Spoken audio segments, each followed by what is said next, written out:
ونعوذ بالله من شرور أنفسنا ومن سيئات أعمالنا من يهد الله فلا مضل له ومن يضلل فلا هادي له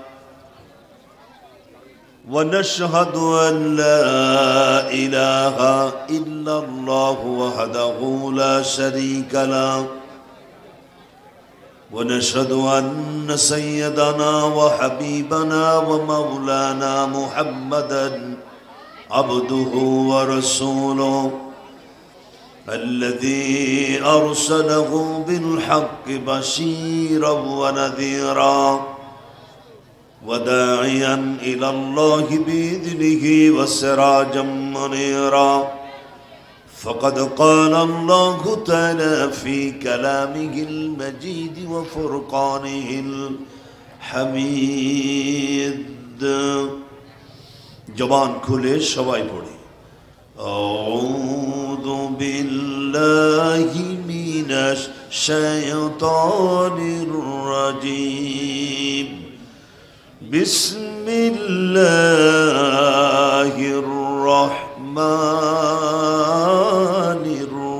الرحيم ولقد ذرأنا لجهنم كثيرا من الجن والإنس لهم قلوب لا يفقهون بها ولهم أعين لا يبصرون بها ولهم آذان لا يسمعون بها أولئك كالأنعام بل هم أضل أولئك هم الغافلون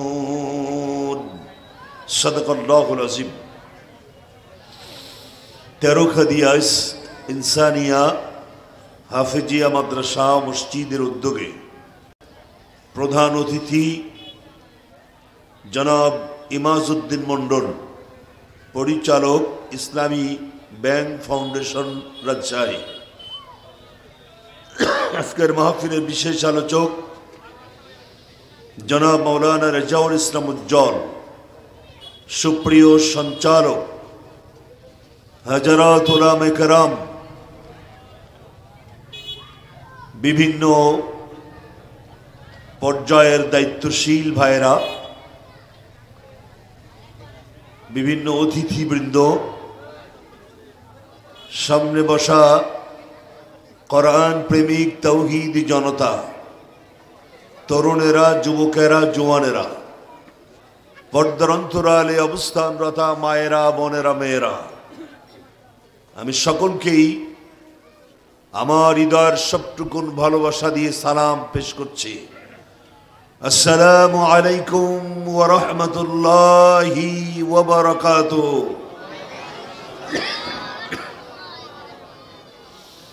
মহান আল্লাহ সুবহানাহু ওয়া তাআলার শাহী দরবারে শুকরিয়া যে মহান তাবারক ওয়া তাআলা এই কোরআন কারীমের বারাকা অনুষ্ঠানে আমাদেরকে অংশগ্রহণ করার তৌফিক দান করেছেন সে মহান আল্লাহ সুবহানাহু ওয়া তাআলার দরবারে শুকরিয়া আদায় করছি পুরুষ উচিত কণ্ঠে একযোগে জোরে সোরে পড়ছি আলহামদুলিল্লাহ রব্বানা লাকাল হামদ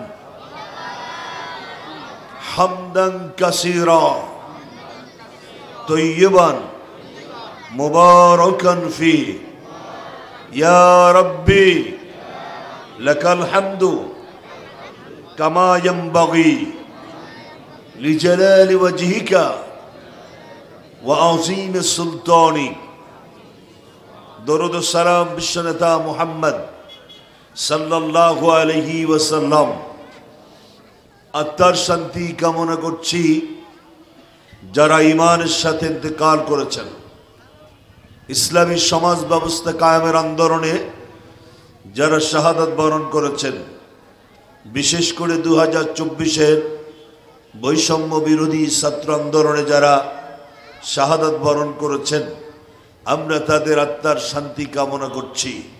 আল্লাহ তাআলা যেন তাদের কবরগুলিকে জান্নাতের সর্বোচ্চ মাকাম বানিয়ে দেন, বলি আমিন। আর একটু জোরে সোরে আমিন। অপারেটর সাউন্ড বাড়াও একটু। আপনারা দাঁড়িয়ে আছেন কেন? একটু বসুন না, দাঁড়িয়ে থাকার তো কোনো অর্থ হয় না। বসুন, মেহরবানি করে বসুন। যদি চেয়ারের বসার প্রয়োজন হয় তাহলে মেহরবানি করে, পেছনে চেয়ার আছে, মেহরবানি করে বসুন, দাঁড়িয়ে না থাকি। আসলে কোরআনে কারীম জাতির ভাগ্যকে বিনষ্ট করে না। কোরআন বলছে, তাহা মা আনজালনা আলাইকাল কোরআন লিতাশকা। কোরআন জাতির ভাগ্যকে বিনষ্ট করে না, বরং ভাগ্যহত জাতির ভাগ্যের পরিবর্তনের জন্য আল্লাহ কোরআন নাজিল করেছেন। এই কোরআন শোনার তৌফিক আল্লাহ সকলকে দেন না। আল্লাহ যাকে চান তাকেই কোরআন শোনার সুযোগ করে দেন। কি বলেন আপনারা? জি, কথা বলুন। আমি বিশ্বাস করি এই মাহফিল থেকে 1-1.5 কিলো দূর থেকে 14 নম্বর ওয়ার্ড পেরিয়ে অন্যান্য ওয়ার্ড থেকে হয়তো বা অনেকেই এসেছেন। আবার এমনটি হয়েছে যে এই মাহফিলের একেবারে পাশের বাড়ি থেকে মাহফিলে আসতে পারেন নাই, এমনও কপাল পোড়া 14 নম্বর ওয়ার্ডে আছে। নাই? এত আসতে বলেন কেন? আছে না নাই? আছে। সুতরাং কোরআন শোনার তৌফিক আল্লাহ সকলকে দেন না। এই মুহূর্তে অনেকে 4 স্তরে দাঁড়ানো আছেন, রাস্তার উপরে অনর্থক দাঁড়িয়ে জটলা বাঁধিয়েছেন, টেলিভিশন দেখছেন, নাটক দেখছেন, গান শুনছেন, অথচ পাশে মাহফিল আসতে পারল না। তৌফিক কে দেননি? আল্লাহ তৌফিক দেননি। এক সাহেব তার এক ড্রাইভারকে নিয়ে যাচ্ছেন একটি গানের অনুষ্ঠানে। তো রাস্তার মাঝে নামাজের সময় হয়েছে। ড্রাইভার সাহেবকে বললেন, স্যার যদি আপনি সম্মতি দিতেন তাহলে জামাতে নামাজটা পড়ে নিতাম। ড্রাইভারের এই প্রস্তাব সাহেবের কাছে খুব বিরক্তিকর বলে মনে হলো। তিনি মনে মনে ভাবলেন, বেটা যাচ্ছি গানের অনুষ্ঠানে আর রাস্তার মাঝখানে একটি নামাজের ফেকড়া বাঁধাই দিলি। নামাজ তার কাছে ফেকড়া মনে হলো। আসলেই নামাজ একটি ফেকড়া। রাজশাহীর মানুষ কথা না বললে তো আলোচনা করা কঠিন। নামাজ কি ফেকড়া? ওয়া ইন্নাহা লাকাবীরাতুন ইল্লা আলাল খাশিন। নামাজ একটি বোঝা, নামাজ একটি বাড়তি প্রেসার, নামাজ একটা কঠিন কাজ। কিন্তু যারা আল্লাহকে ভয় করে তাদের জন্য এটা কঠিন নয়। সুবহানাল্লাহ। যারা লম্পট, যারা ভণ্ড, তাদের জন্য নামাজ একটি ফেকড়া। সাহেব ড্রাইভারকে খুবই তাচ্ছিল্যভাবে বলেন, আরে যা যা, যাবি ঠিক, তবে তাড়াতাড়ি আসবি। গাড়ি বন্ধ করে ড্রাইভার মসজিদে প্রবেশ করলেন। আল্লাহু আকবার বলে ইমামের পেছনে দাঁড়িয়ে গেলেন। এখন ইমাম যতক্ষণ কেরাত লম্বা করবে, ড্রাইভারকে তো ততক্ষণ ইমামের পেছনে দাঁড়িয়ে থাকতে হবে। ইমাম যতক্ষণ রুকু সেজদায় অবস্থান করবে, ড্রাইভারকে ততক্ষণ রুকু সেজদায় অবস্থান করতে হবে। কার ট্রেন আর প্লেন কখন ছাড়বে এটা তো আর ইমামের জানার ব্যাপার নয়। যথারীতি নামাজ হয়ে গেল। এ রাস্তা বন্ধ করে দিতে হবে ভাই, এ রাস্তা বন্ধ করতে হবে। এটা পুরা রাস্তা বন্ধ করে দেন, টোটাল বন্ধ করে দেন, চেয়ার দিয়ে বেঞ্চ দিয়ে বন্ধ করে দেন।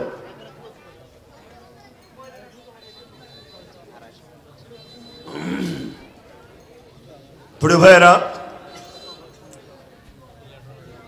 তো যতক্ষণ পর্যন্ত ইমাম রুকু সেজদা অবস্থান করবে, ড্রাইভারকে ততক্ষণ ইমামের পেছনে দাঁড়িয়ে থাকতে হবে। কার ট্রেন আর প্লেন কখন ছাড়বে এইটা তো আর ইমামের জানার ব্যাপার নয়। যথারীতি নামাজ হয়ে গেল, সব মানুষ বেরিয়ে আসছেন, কিন্তু ড্রাইভার বেরোচ্ছে না।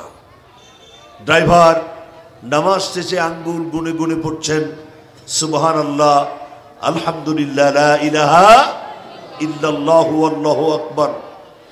ড্রাইভারের বেরোনো দেরি দিকে সাহেব গাড়ি থেকে নেমে মসজিদের জানালা দিয়ে তাকায় দেখে বেটা আঙ্গুলে কি যেন হিসেব করছে। তিনি মনে মনে ভাবলেন বেটা নামাজও পড়ে আবার চুরিও করে, আমি যখন থাকি না তখন আমার গাড়িতে অন্য প্যাসেঞ্জার উঠাইয়া কত টাকা হয়েছে তা আঙ্গুল গুনে হিসেব করে দেখছে। শুনতেছেন আপনার কথা? যে যে ধরনের মানুষ তারা অন্যকে সেভাবে মূল্যায়ন করে। চোরের মায়ের বড় গলা, ঠিক কিনা? উনি নিজে চোর, ড্রাইভারকেও চোর ভাবলেন। ড্রাইভারকে ধমক দিয়ে বলছেন, ড্রাইভার সব মানুষ বেরিয়ে আসছে তো তুমি বেরো না কেন? কে তোমারে বাধা দেয়? কোন শক্তি তোমাকে মসজিদ থেকে বেরোতে দেয় না? ড্রাইভার অত্যন্ত নির্ভীক ভাবে জবাব দিলেন, সাহেব যেই শক্তি আপনাকে মসজিদে ঢুকতে দেননি সেই একই শক্তি আমাকে মসজিদ থেকে বেরোতে দিচ্ছে না। সুবহানাল্লাহ হলো না? আরো জোরে বলা যাবে না সুবহানাল্লাহ? আমি এই দৃষ্টান্তটি বোঝাতে চাই, যারা এসেছেন আসার তৌফিক কে দিয়েছেন? আল্লাহর নাম জোরে বললে কি কবিরা গুনাহ হবে? পুরুষের মতো জবাব দেন, আমাদের আসার তৌফিক দিয়েছেন কে? আর যারা আসলো না তাদেরকেও আসতে দেন নাই আমার আল্লাহ। সুতরাং আল্লাহ আমাদেরকে চুজ করেছেন, লাইক করেছেন, ভালোবেসেছেন, তাই আমরা মাহফিল আসতে পেরেছি।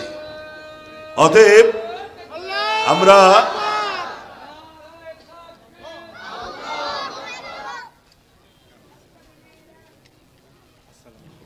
ভালো আছি।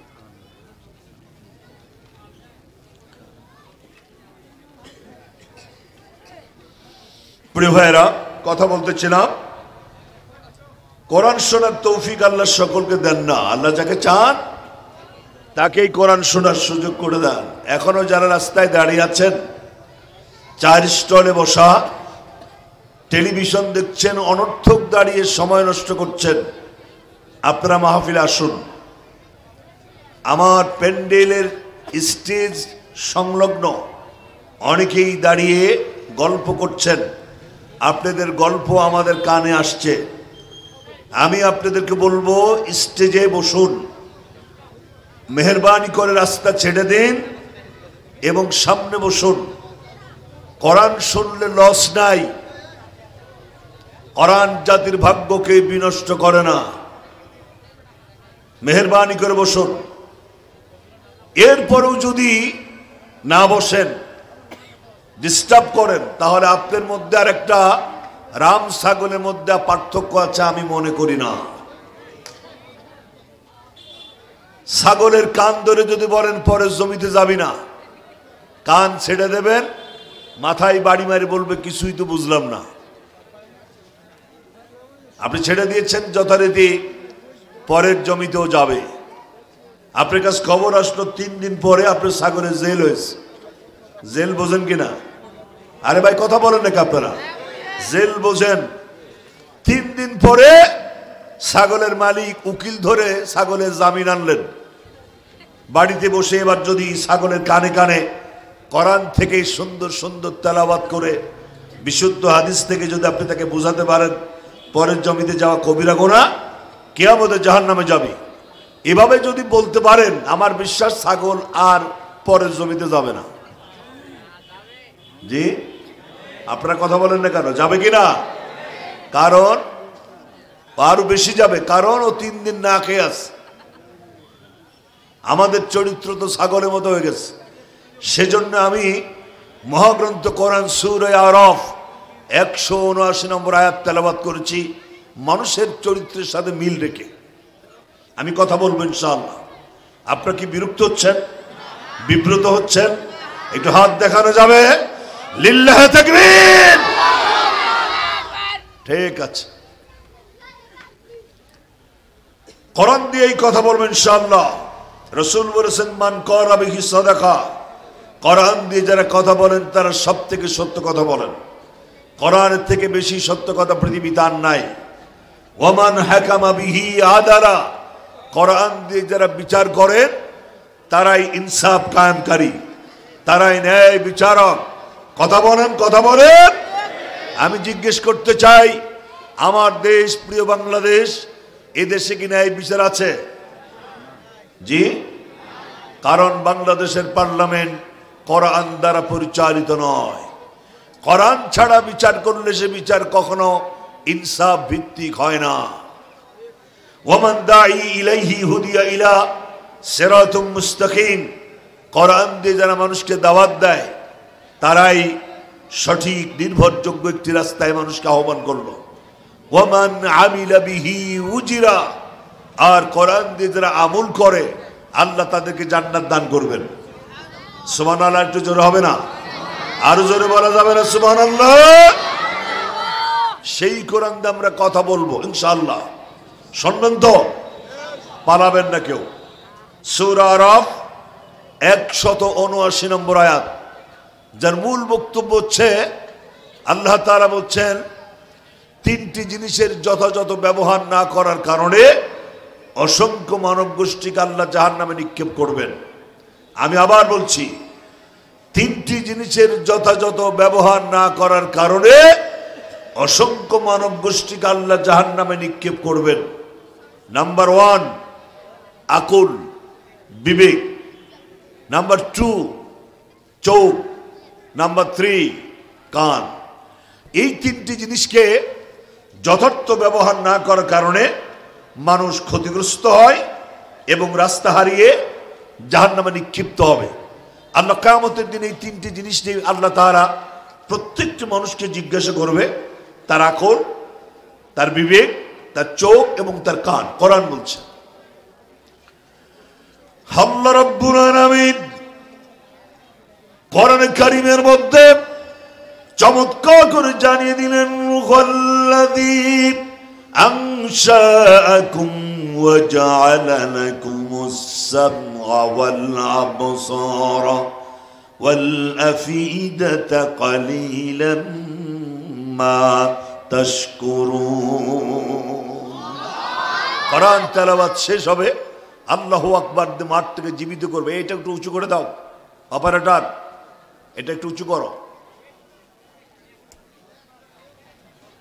কোরআন তেলাওয়াত শেষ হবে, আল্লাহু আকবার দিয়ে মাঠটাকে একটু জীবিত করবেন। পারা যাবে?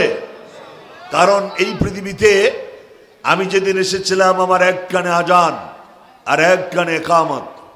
কে আওয়ামী লীগ, কে বিএনপি, কে জাতীয় পার্টি, কে জামাত ইসলাম, কে চরমোনা, এটা কিন্তু সেখানে বিবেচনা করা হয় নাই।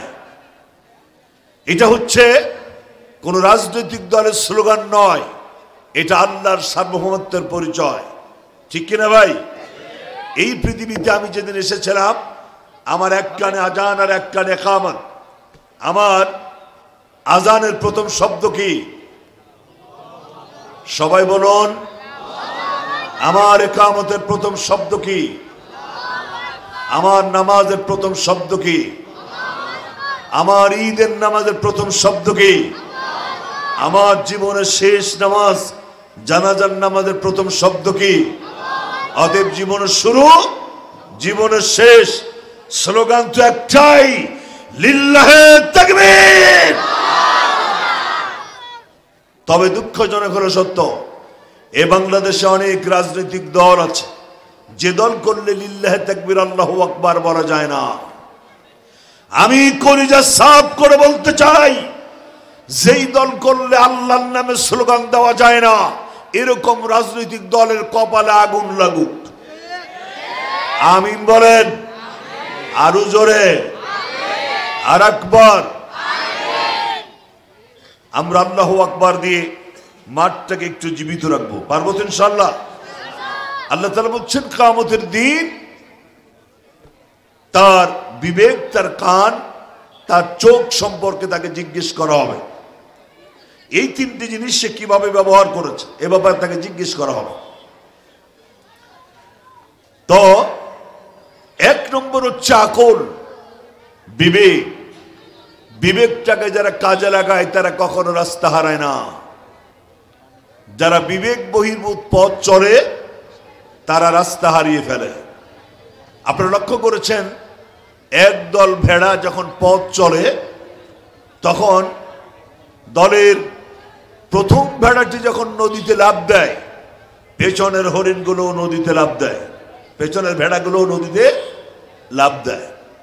পেছনের হরিণ একবারও চিন্তা করে না, পেছনের ভেড়া একবারও চিন্তা করে না সামনে যে পথে চলছে পথটি দুর্গম, পথটি চলার মতো নয়, এ পথে বিপদ হতে পারে, এই ধরনের চিন্তা ভাবনা সে করে না। সে আগের ভেড়া যেদিকে যায় পেছনের যে ভেড়া এও সেদিকে যায়।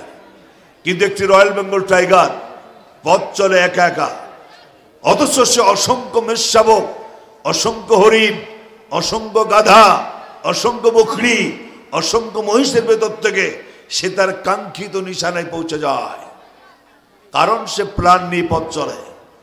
আপনি আপনার বাপ যে পথে চলেছে সে পথেই আপনাকে চলতে হবে। আপনার দাদা যে পথে চলেছে সেটাই আপনার সঠিক পথ। আপনার দল যে পথে চলেছে সে পথটাকে আপনি অনুসরণ করবেন। আপনি একবারও বিবেচনা করবেন না রাস্তাটি সঠিক, রং না রাইট। এটা যদি আপনি বিবেচনা না করে আন্দাজে পথ চলেন তাহলে আপনার মধ্যে আর একটি ভেড়ার মধ্যে তো কোনো পার্থক্য থাকার কথা নয়। সুতরাং আমার বাপ যদি ভুল পথে চলে আমি সেই পথে যেতে পারি না। আমার দল যদি ভুল পথে চলে সেটা আমার পথ হতে পারে না। ঠিক কিনা জোরে বলেন? আমি পথ চলবো পরিকল্পিতভাবে, চিন্তা ভাবনা করে। সেজন্য আমি আমার বিবেকটাকে কাজে লাগাবো। আল্লাহ রাব্বুল আলামিন কোরআন কারীমের মধ্যে চমৎকার করে জানিয়ে দিলেন, আলাম ইয়াতিকুম রুসুলুম মিনকুম ইয়াতুলুনা আলাইকুম আয়াতি রাব্বিকুম ওয়া ইউনযিরুনাকুম লিকা। আর জোরে কিয়ামতের দিন আল্লাহ তাআলা জাহান্নামের দিকে জিজ্ঞেস করবে, জাহান্নামে কেন আসলে? এই পৃথিবীতে কোরআন পড়ে পড়ে তোমাদেরকে জাহান্নাম সম্পর্কে কি কেউ মেসেজ দেয়নি? জাহান্নাম যে খারাপ জায়গা এই খবরটা কি পৃথিবীর জীবনে তোমরা পাও নাই? তো তোমরা জাহান্নামে কেন আসলে? জাহান্নাম তো খুব খারাপ জায়গা, এই খবর তো তোমাদের পৃথিবীর জীবনে পাওয়ার কথা ছিল, কেউ কি দেয়নি? আল্লাহ তাদেরকে জিজ্ঞেস করবে। এবার জাহান্নামেরা জবাব দেবে, জাহান্নামেরা জবাব দিবে, ক্বালু বালা ক্বাদ জাআনা নাযীরা। হ্যাঁ, খবর আমরা পেয়েছিলাম, কিন্তু আমরা এটাকে মিথ্যা বলেছিলাম। যখন আলোচনা হয়েছিল রাজশাহীর সিটি কর্পোরেশনের 14 নম্বর ওয়ার্ডে, যখন তাফসিরুল কোরআন মাহফিল থেকে জাহান্নামের বর্ণনা হচ্ছিল, তখন আমরা চার স্টলে বসে বসে আমরা বলতেছিলাম বেটা মিথ্যা কথা বলছে। এবার জাহান্নামেরা কি বলবে সে কথা কোড হয়েছে কোরআনের মধ্যে। আমার যুবকেরা, তরুণেরা, যৌবনেরা, আমার পিতারা, আমার মায়েরা, খুব ভালো করে শুনতে হবে কথা। জাহান্নামেরা এরপরে যা বলবে কোরআন কারীমের মধ্যে আল্লাহ রাব্বুল আলামিন চমৎকার করে কোড করে দিলেন, ক্বালু লাউ কুন্না নাসমাউ আও নাকিলু মা কুন্না আসহাবিস সাঈর। লিল্লাহি তাকবীর।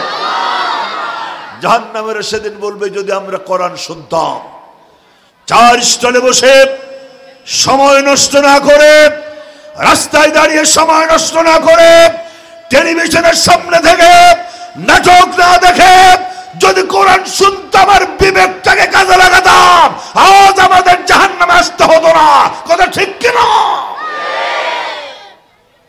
সুতরাং এখানেও বিবেকের কথা বলা হয়েছে। বিবেকটাকে যদি আপনি কাজে লাগান আপনি রাস্তা খুঁজে পাবেন। কে বলেছেন? আল্লাহর নাম জোরে বলেন না কেন, কে বলেছেন? এবার দেখুন, সহজ করে বুঝায়।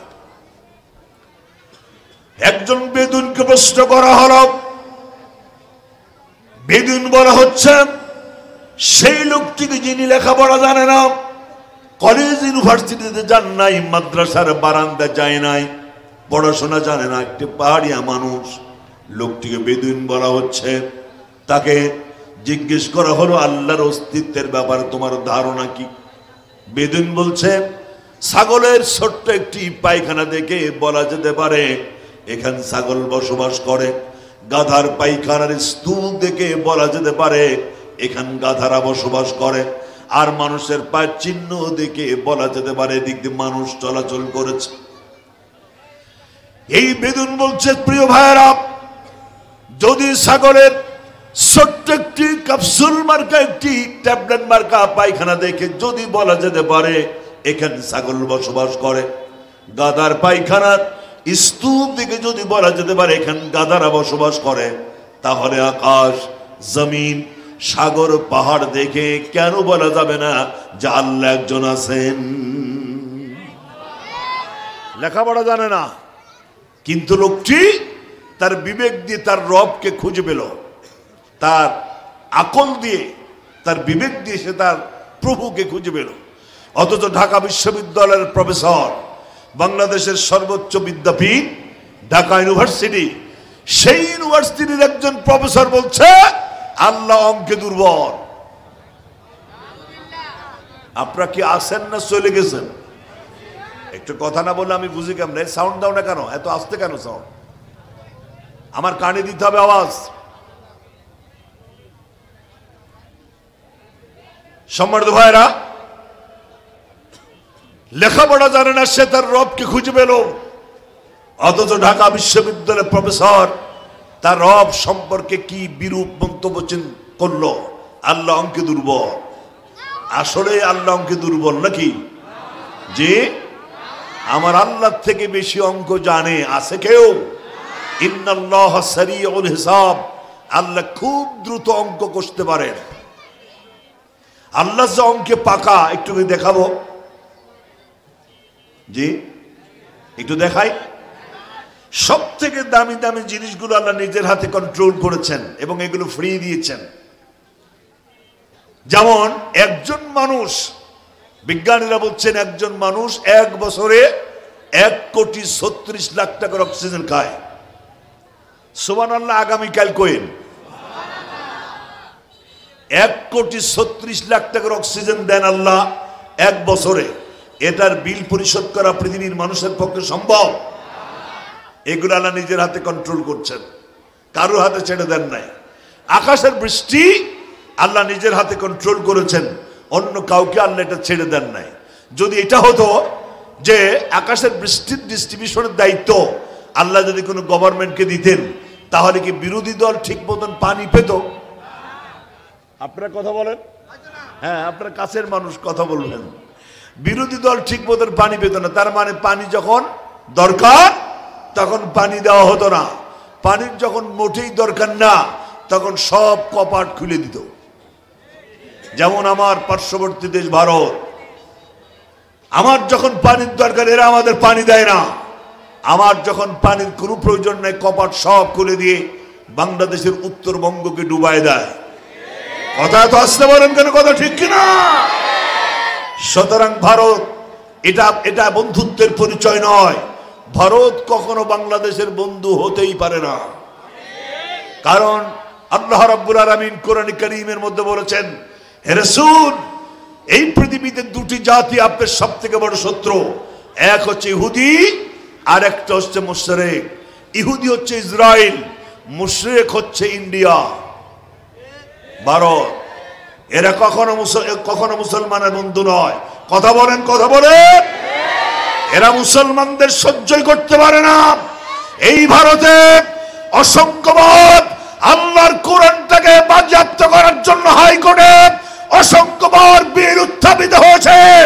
এই ভারত এখন অসংখ্য মসজিদ ভেঙে গুড়িয়ে দেওয়া হচ্ছে, বাবরি মসজিদ ভেঙে রাম মন্দির বানানো পরিকল্পনা গ্রহণ করা হয়েছে, অতএব ভারত বাংলাদেশের বন্ধু হতে পারে না। কথা ঠিক কিনা? সুপ্রিয় ভাইরা, বিবেক দিয়ে চিন্তা করুন। বিবেক যদি আপনি কাজে লাগান, রাস্তাকে আপনি খুঁজে পাবেন। ইমাম জাফর সাদিক আর একজন নাস্তিক, দুজনের মধ্যে ঝগড়া হচ্ছে। নাস্তিক বলছে আমি আল্লাহরে মানি না। ইমাম জাফর সাদিক বললেন তুমি আল্লাহকে মানো আর না মানো, তোমার সঙ্গে আমার কোনো ঝগড়া নাই। আমি শুধু জানতে চাই তোমার জীবনে এমন কোনো ঘটনা আছে নাকি যা খুব বেশি করে মনে পড়ে, তোমার শতবাদ তোমাকে খুব বেশি করে নাড়া দেয়, যেটা তুমি ভুলতে পারো না, এমন কোন ইতিহাস তোমার জানা আছে নাকি? নাস্তিক বলছেন ইমাম জাফর সাদিক তুমি খুবই সুন্দর কথা বলেছ। আমার জীবনে এমন একটি ঘটনা যা আমাকে দারুণ ভাবে নাড়া দেয়, আমি যেটা ভুলতে পারি না। সেটা হলো এই, আমি একবার নদী ভ্রমণ করতেছিলাম, নৌকায় ছিলাম আমরা। ঝড় শুরু হয়ে গেল, নদীর মাঝামাঝি যখন গেলাম ঝড় শুরু হয়ে গেল। ঝড়ের থাপ্পড়ে আমাদের নৌকাটা ডুবে গেল। মনে মনে ভাবলাম সঙ্গী সাথীদের নিয়ে মনে হয় বেঁচে থাকতে পারবো, কিন্তু সম্ভব হলো না। মুহূর্তের মধ্যেই আমার সঙ্গী সাথীরা আমার থেকে হারিয়ে গেল। তারপরে একটি তক্তা এসে আমার বুকের নিচে ভিড়ে গেল। শেষ সম্বল মনে করে তক্তাকে বুকের সঙ্গে জড়ায় ধরলাম, আর মনে মনে ভাবলাম তক্তা নিয়ে মনে হয় বেঁচে থাকতে পারবো, কিন্তু সেটাও সম্ভব হলো না। মুহূর্তের মধ্যে একটি তরঙ্গ এসে আমার মুখের নিচ থেকে তক্তারাও ছিনিয়ে নিয়ে চলে গেল। ইমাম জাফর সাদিক বলছেন নাস্তিক রে, তুমি তোমার কলিজায় হাত দিয়ে বলো তো, যে সময় নৌকা হারিয়ে গেল, সঙ্গী সাথীর হারিয়ে গেল, শেষ সম্ভব তক্তারা হারিয়ে গেল, এই মহা বিপদের সময় তুমি কার কথা মনে করেছিলে? একটু কলিজা হাত দিয়ে বলো তো। নাস্তিক বলছেন ইমাম সাহেব, যে সময় নৌকা হারিয়ে গেল, সঙ্গী সাথীরা হারিয়ে গেল, শেষ সম্বল তক্তাটাও হারিয়ে গেল, এ মহা বিপদের সময় আমার জবান থেকে আমার অজান্তে বেরিয়ে আসলো আল্লাহ তুমি আমারে বাঁচাও। ইমাম জাফর সাদিক বলছেন নাস্তিক রে, এবার তুমি তোমার বিবেকটাকে জিজ্ঞেস করো, যে আল্লাহ রাব্বুল আলামিনকে জীবনে একবারও বিশ্বাস করো নাই, এক মুহূর্ত স্বীকার করো নাই, সেই আল্লাহ তাআলাকে মহা বিপদের মধ্যে পড়ে একবার স্মরণ করার কারণে যে আল্লাহ তাআলা তোমাকে মহা বিপদ থেকে বাঁচা দিলেন, নাস্তিক কি করে তুমি সে আল্লাহরে ভুলে যাও? নাস্তিক আল্লাহু আকবার বলে সিজদায় পড়ে গেলেন, আর তিনি ঘোষণা করে দিলেন, বললেন আমি আর কাফের থাকলাম না, আমি মুসলমান হয়ে গেলাম। লা ইলাহা ইল্লাল্লাহু মুহাম্মাদুর রাসূলুল্লাহ, জোরে লা ইলাহা ইল্লাল্লাহ, লা ইলাহা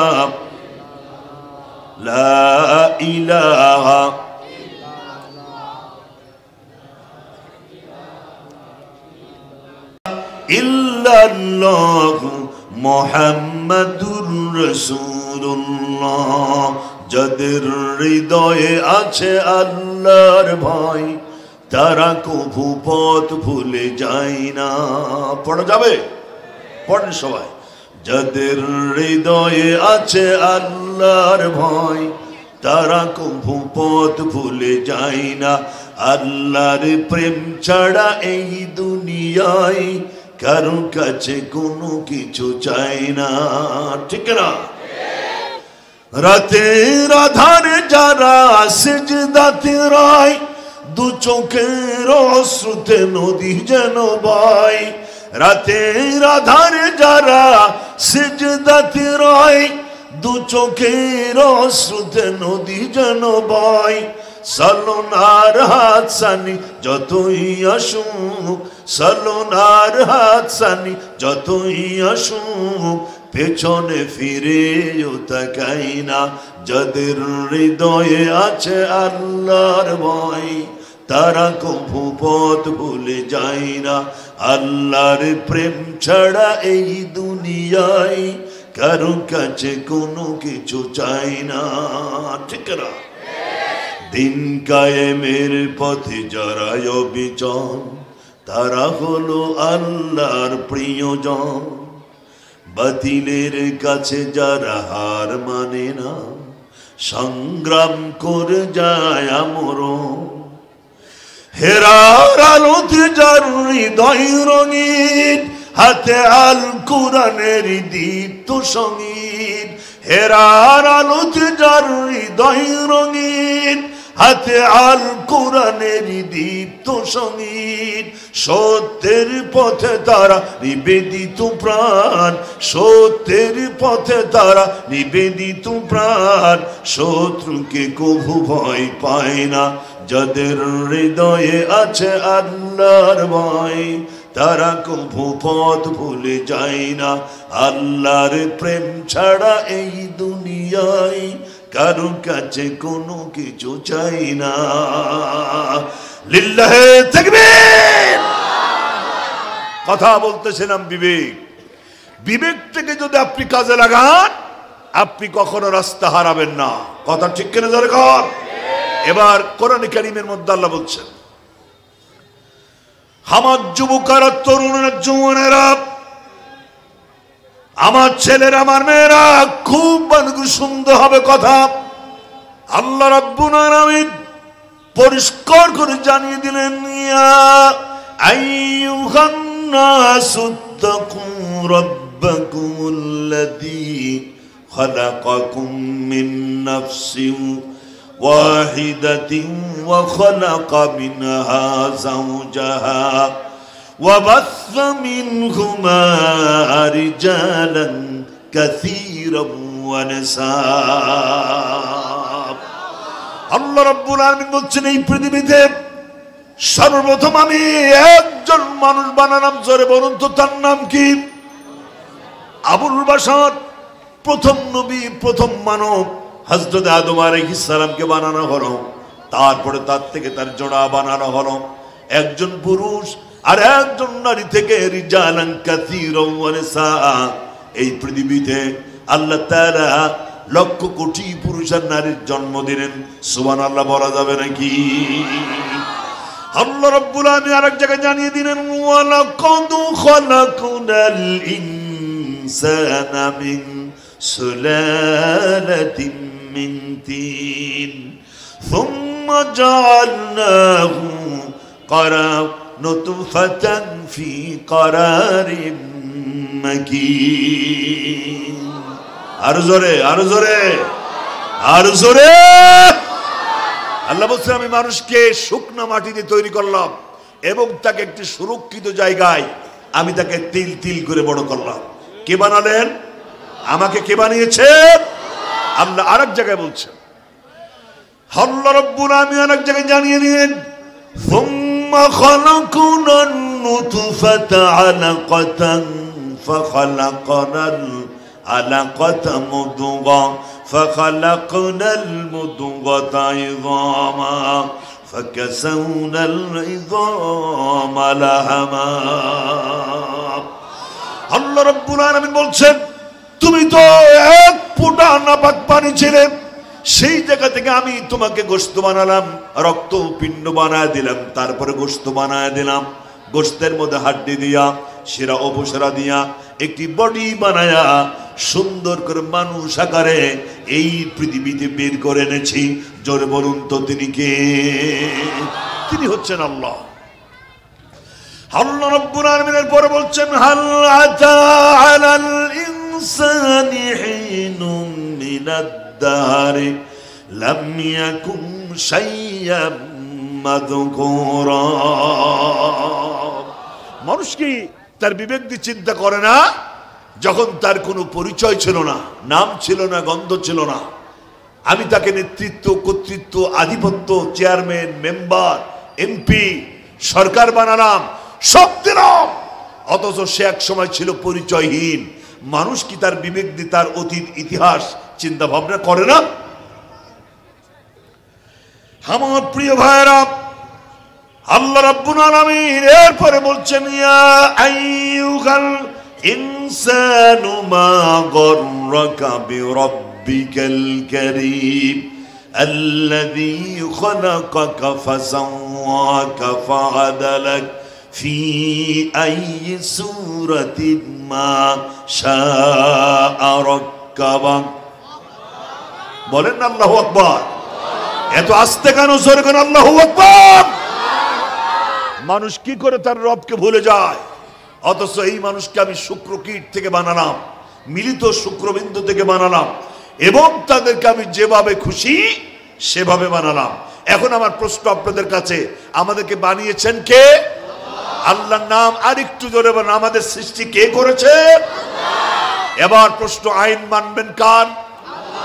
মানছেন কার? বিবেক দিয়ে কথা বলবেন।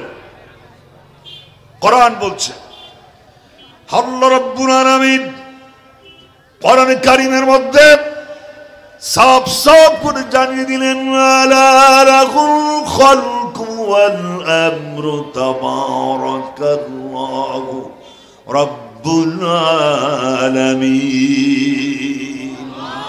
সাবধান হয়ে যাও, সৃষ্টি যার, আইন চলবে তার। বলুন না, সৃষ্টিকার, আইন চলবে কার? চলছে কার? বুঝি না, শয়তানের। গুড। আল্লাহর আইন একেবারেই চলছে না, ব্যাপারটা কিন্তু সেরকম নয়। মসজিদ, মাদ্রাসা, বিবাহ, তালাক, উযু, তায়াম্মুম, গোসল, দাফন, কাফন, জানাজা, কবর, আকিকা, কুরবানি, এই মোটামুটি এই সকল জায়গায় আল্লাহর আইন আমরা নিজের চোখে কিছুটা দেখতে পাই। কিন্তু আমার গণভবন, বঙ্গভবন, সচিবালয়, মন্ত্রণালয়, কোর্ট কাচারি, আদালত, supreme court, local court, high court, আইন বিভাগ, দণ্ড বিভাগ, বিচার বিভাগ, সব চলছে মানুষের তৈরি করা পচা, নষ্ট, নোংরা, অচল আইন দ্বারা। ঠিক কিনা যারা বলেন? তার অর্থ দাঁড়ালো, আমার জীবনের রাজনীতি ইসলামের কাজে লাগলো না, আমার জীবনের ধর্মঘট ইসলামের কাজে লাগলো না, আমার জীবনে লেখালেখি, সাংবাদিকতা ইসলামের কাজে লাগলো না। কিন্তু আমি যখন মরে গেলাম তখন বলা হলো বিসমিল্লাহি আলা মিল্লাতি রাসূলিল্লাহ, আল্লাহর নামে রাসূলের দলে অচল চালায়া দিলাম। সারা জীবন কাজে লাগে না, যখন মরে গেছে তখন এটা আল্লাহর জন্য বাজেট। আল্লাহ রাব্বুল আলামিন যেন বুঝাতে চান, গোটা লাইফ তুমি আমাকে দিতে পারো নাই, তোমার আন্দোলন আমার জন্য কাজে লাগে নাই, ধর্মঘট আমার জন্য কাজে লাগে নাই, তোমার নির্বাচন, তোমার ভোট, তোমার ইলেকশন কোনটা ইসলামের কাজে লাগে নাই, তোমার টাকা, তোমার মেধা কোনটা ইসলামের কাজে লাগে নাই। সুতরাং তোমার মরা লাশ আজ আমার দরকার নাই। কথা কন নাকি আপনারা? মরা লাশ না আল্লাহ করবেটা কি? আচ্ছা, মনে করেন এই এলাকায় কার স্বামী মরেছে, স্বামীর লাশটা নিয়ে যদি বউকে বলা হয়, বউ কত প্রেম, কত ভালোবাসা, কত রাত কাটিয়েছো এক কম্বলের নিচে, সেই প্রাণপ্রিয় স্বামীর লাশ আমবাগানে, বাঁশবাগানে, ঝোপে ঝাড়ে, এখানে সেখানে দাফন না করে তুমি যেই খাটের উপর শুয়ে থাকো এর নিচেই এটাকে দাফন করতে চায়, এ প্রস্তাব যদি স্ত্রীকে দেওয়া হয়, স্ত্রী তো দারুণ খুশি হয়ে যাবে। জি, আপনারা বলেন, স্ত্রী এটা নেবে? এটা বাবাকে দিলে বাবা নেবে, মাকে দিলে মা নেবে। তার যে লাশ বাবা নেবে না, মা নেবে না, বউ নেবে না, তো সে ছাতা আল্লাহ বা কেন নেবেন? আপনি বিবেকটাকে আপনি জিজ্ঞেস করেন। যেটা কারোর কাছে দরকার নাই সেটা আল্লাহর কাছেও দরকার নাই। কথা বলে না কেন? সারা জীবন কোরআনের বিরুদ্ধে কথা বলেছেন, সারা জীবন ইসলামী আন্দোলনের কবর দেওয়ার পরিকল্পনা করেছেন, মাদ্রাসায় জঙ্গি তৈরি হয় মিথ্যা কথা ছড়িয়ে দিয়েছেন, আলেমদের বিরুদ্ধে মিথ্যা মামলা দিয়ে ফাঁসির মঞ্চে ছড়াইয়া মিষ্টিকে আনন্দ করেছেন। এখন আপনি মরে গেছেন, এলাসের জানাজা করে কোনো লাভ হবে না, এটা কুত্তার মতো পুঁতে থাও। কথা ঠিক কিনা?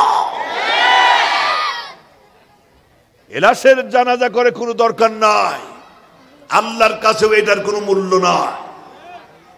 সহজ করে বলি আরেকটি কথা, আপনি ব্রেন দিয়ে চিন্তা করবেন। সারাদিন বিএনপির মিছিল করেছেন, ধানের শীষের মিছিল করেছেন। সন্ধ্যার সময় যদি আওয়ামী লীগের অফিসে এসে বলেন, নৌকার ভাইয়েরা সারাদিন ধানের শীষের মিছিল করতে গিয়া খুব তৃষ্ণা পেয়েছি, ও নৌকার ভাইয়েরা তোমরা আমাদের একটু কোক খাওয়াও। আপনাকে আসেন না চলে গেছেন? দেখে একটু হাত দেখান তো, লিল্লাহি তাকবীর। তো ঠিকই তো আছেন, তো কথা বলছেন না কেন? আন্দোলন করছে বিএনপির, কোক চাই আওয়ামী লীগের অফিসে পাওয়া যাবে। সারাদিন নৌকার মিছিল করেছেন, বিক্ষোভ মিছিল করেছেন, নির্বাচনী কর্মকাণ্ড করতে গিয়া খুব ক্ষুধা পেয়েছেন, ক্লান্ত পরিশ্রান্ত শরীর নিয়ে। সন্ধ্যার সময় যদি ধানের শীষের অফিসে এসে বিএনপির ভাইদের বলেন, ও বিএনপির ভাইয়েরা সারাদিন নৌকার পক্ষে মিছিল সিটিং করতে গিয়া খুব ক্ষুধা পেয়েছি, ও নৌকার ভাইরা ও বিএনপির ভাইরা তোমরা আমাদেরকে একটু বিরিয়ানি খাও। খাওয়াবে নাকি? নৌকার মিছিল করে তো ধানের শীষের অফিসে বিরিয়ানি না পাওয়া যায়, ধানের শীষের মিছিল করে যদি নৌকার অফিসে কোক না পাওয়া যায়, তাহলে বিবেক আপনি চিন্তা করুন তো। আপনি সারা জীবন আন্দোলন করলেন কোরআনের বিরুদ্ধে, সারা জীবন স্লোগান দিলেন কোরআনের বিপক্ষে, আপনার ভোট নির্বাচন সব চলল পুঁজিবাদের পক্ষে, সমাজতন্ত্রের পক্ষে, ধর্মনিরপেক্ষ মতবাদের পক্ষে। এখন আপনি মরে গেছেন, এখন জান্নাতে যেতে চান, জান্নাতে যাওয়া যাবে নাকি?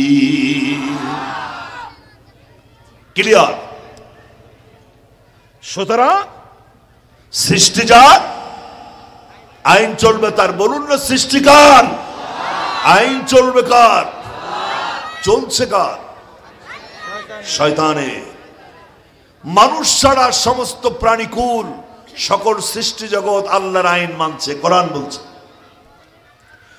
আল্লাহ রাব্বুল আলামিন এই কোরআন কারীমের মধ্যে চমৎকার করে জানিয়ে দিলেন, ওয়ালাহু আসলামা মান ফিস সামাওয়াতি ওয়াল আরদ তাওয়ান ওয়া কারাহা। আল্লাহ রাব্বুল আলামিন বলছেন, এই পৃথিবীতে ছোট্ট পিঁপড়া থেকে শুরু করে হাতি পর্যন্ত, টুনটুনি পাখি থেকে শুরু করে গল পাখি, চনুপুটি থেকে শুরু করে তিমি মাছ পর্যন্ত এই পৃথিবীতে যত প্রাণী আছে, যা খালি চোখে দেখা যায় আর যা খালি চোখে দেখা যায় না, সমস্ত প্রাণীগুলি ইচ্ছেই আর অনিচ্ছায় আল্লাহ তাআলার সামনে মাথা নত করে দেয়। সুবহানাল্লাহ বলা যাবে নাকি? একটি গাছের ডাল একটি পাখি কিচিরমিচির আওয়াজ, কেউ বলে বহু কথা কয়, আবার কেউ বলে একটি খোকা হক, নানান শব্দ নানান আওয়াজ দিয়ে পাখিগুলো ডাকতে থাকে। আমরা অনেকেই মনে মনে ভাবি, মনে হয় পাখিটির বহু কথা বলে না, অভিমান করেছে, রাগ করেছে, সেই যে শুনছি বহু কথা কয় না। আবার অনেকেই মনে মনে ভাবতে পারেন, বুঝি এই বাড়িতে কোনো সন্তানাদি হয় না, তাই তো পাখিগুলো সন্তানের জন্য দোয়া করে, একটা খোকা হক, একটি খোকা হক, একটি খোকা হক। অথচ আল্লাহ রাব্বুল আলামিন বলেন, পাখিগুলো বহু কথা কয়, একটা খোকা হক কিছুই বলে না, বরং প্রতিটি পাখি আপন ভাষায় আল্লাহ তাআলা জিকির করতে থাকে। সুবহানাল্লাহ হবে নাকি? সাব্বাহা লিল্লাহি মা ফিস সামাওয়াতি ওয়া মা ফিল আরদ ওয়া হুয়াল আজিজুল হাকীম। আকাশে যা, জমিনে যা, সব আইন মানে কার? আর জোরে, এই পৃথিবীর সূর্য যেটা আমরা চোখে দেখতে পারি, এই সূর্য আইন মানে কার? কোরআন সে কথাও বলছে। আল্লাহ রাব্বুল আলামিন চমৎকার করে জানিয়ে দিলেন, লাশ-শামসু ইয়ামবাগি লাহা আন তুদরিকাল কমারা ওয়ালাল লাইলু সাবিকুন নাহার ওয়া কুল্লুন ফি ফালাকি ইয়াসবাহুন। চন্দ্র পারে না সূর্যকে ধরিতে, সূর্য বাদে না চন্দ্রের গায়ে, যার যে স্থান বহাল রাখিয়া ভ্রমণ করছে খোদাকে ডরিয়া। সুবহানাল্লাহ বলা যাবে নাকি? সূর্য আইন মানে কার? একটু জোরে সরে বলুন তো। আর সূর্য আইন মানে খান। এবার জিজ্ঞেস করতে চাই, সূর্য পৃথিবী বড় না সূর্য বড়? সূর্য বড়। কত গুণ বড়? ফাইন, জবাব আপনারা সঠিক দিয়েছেন, 13 লক্ষ গুণ বড়। তার মানে 13 লক্ষ পৃথিবী পাশাপাশি দাঁড়ালে একটি সূর্যের মতো হতেও পারে, নাও পারে। এটা বিজ্ঞানীরা গবেষণা করে বলছে। বিজ্ঞানীরা আমাদের মতন বোতল খেয়ে কথা বলে না। আমাদের সমাজে কিছু বোতল খোর আছে না? আরে ভাই কথা বলে না কেন? 2024 সালের 5ই আগস্টে যে সরকারের পতন হলো, এই সরকারের মন্ত্রী পরিষদে এরকম কিছু বোতল খোর ছিল না? তার মধ্যে একজন বলছে আগামীকাল ঈদুল আজহার জানাজার নামাজ হবে। কি বলেন? আর আমি নামটা বলতে চাচ্ছি না, বলেছিল কিনা, কোনটা জানাজা কোনটা ঈদ বেচারা সেটাও জানে না, কারণ এদের সাথে নামাজের সম্পর্ক নয়। ঠিক কিনা যারা বলেন? আর একজন বললেন বঙ্গবন্ধু শেখ মুজিবুর রহমান আল্লাহ জাহান্নামের একটা ভালো জায়গা দিও। সত্য কথাটা মুখ দিয়ে বেরিয়েই যায়। আমার প্রিয় ভাইরা, এরকম দোয়া যদি বাংলাদেশের কোন ইমাম কোন মুয়াজ্জিন করতেন, তার ফাঁসি তো কয়েক হাজার বার হতো। এগুলো সব বোতলখোর। কথা বলে না কেন? এগুলো সব বোতলখোর। বিজ্ঞানীরা বোতল খেয়ে কথা বলে না, তারা চিন্তা ভাবনা করে কথা বলে। তারা বলছেন পৃথিবীর থেকে সূর্য বড়, 13 লক্ষ গুণ বড়। তার মানে সহজ করে বলা যায়, সূর্যকে ভেঙে যদি টুকরো টুকরো করা যায়, এরকম পৃথিবীর মতন পৃথিবী অন্তত 13 লক্ষ পৃথিবীর জন্ম দেওয়া সম্ভব। সুবহানাল্লাহ বলেন। এই সূর্যের থেকে বড় হচ্ছে তারকা। পৃথিবীর থেকে সূর্য বড়, সূর্যের থেকে তারকা বড়। কত গুণ বড়? বিজ্ঞানীরা বলছেন 13 লক্ষ পৃথিবীর সমান সূর্য একটি নয়, এরকম সূর্য অন্তত 3 কোটি সূর্য ছোট্ট একটি তারকার মুখের মধ্যে নামবে আর উঠবে। তারকা টেরই পাবে না কেটা নামলো আর কিটা উঠলো। সুবহানাল্লাহ হলো না? আর জোরে। এই তারকার থেকে বড় হচ্ছে ব্ল্যাক হোল। 13 লক্ষ পৃথিবীর সমান সূর্য 3 কোটি সূর্যকে খেয়ে সহজে হজম করতে পারে যেই তারকা, সেই তারকা যখন ব্ল্যাক হোলের গতিসীমার কাছে যায়, ব্ল্যাক হোল ওই তারকাকে আস্তে করে ধরে চকলেটের মতন চুষে নিমিষের মধ্যে শেষ করে দিতে পারে।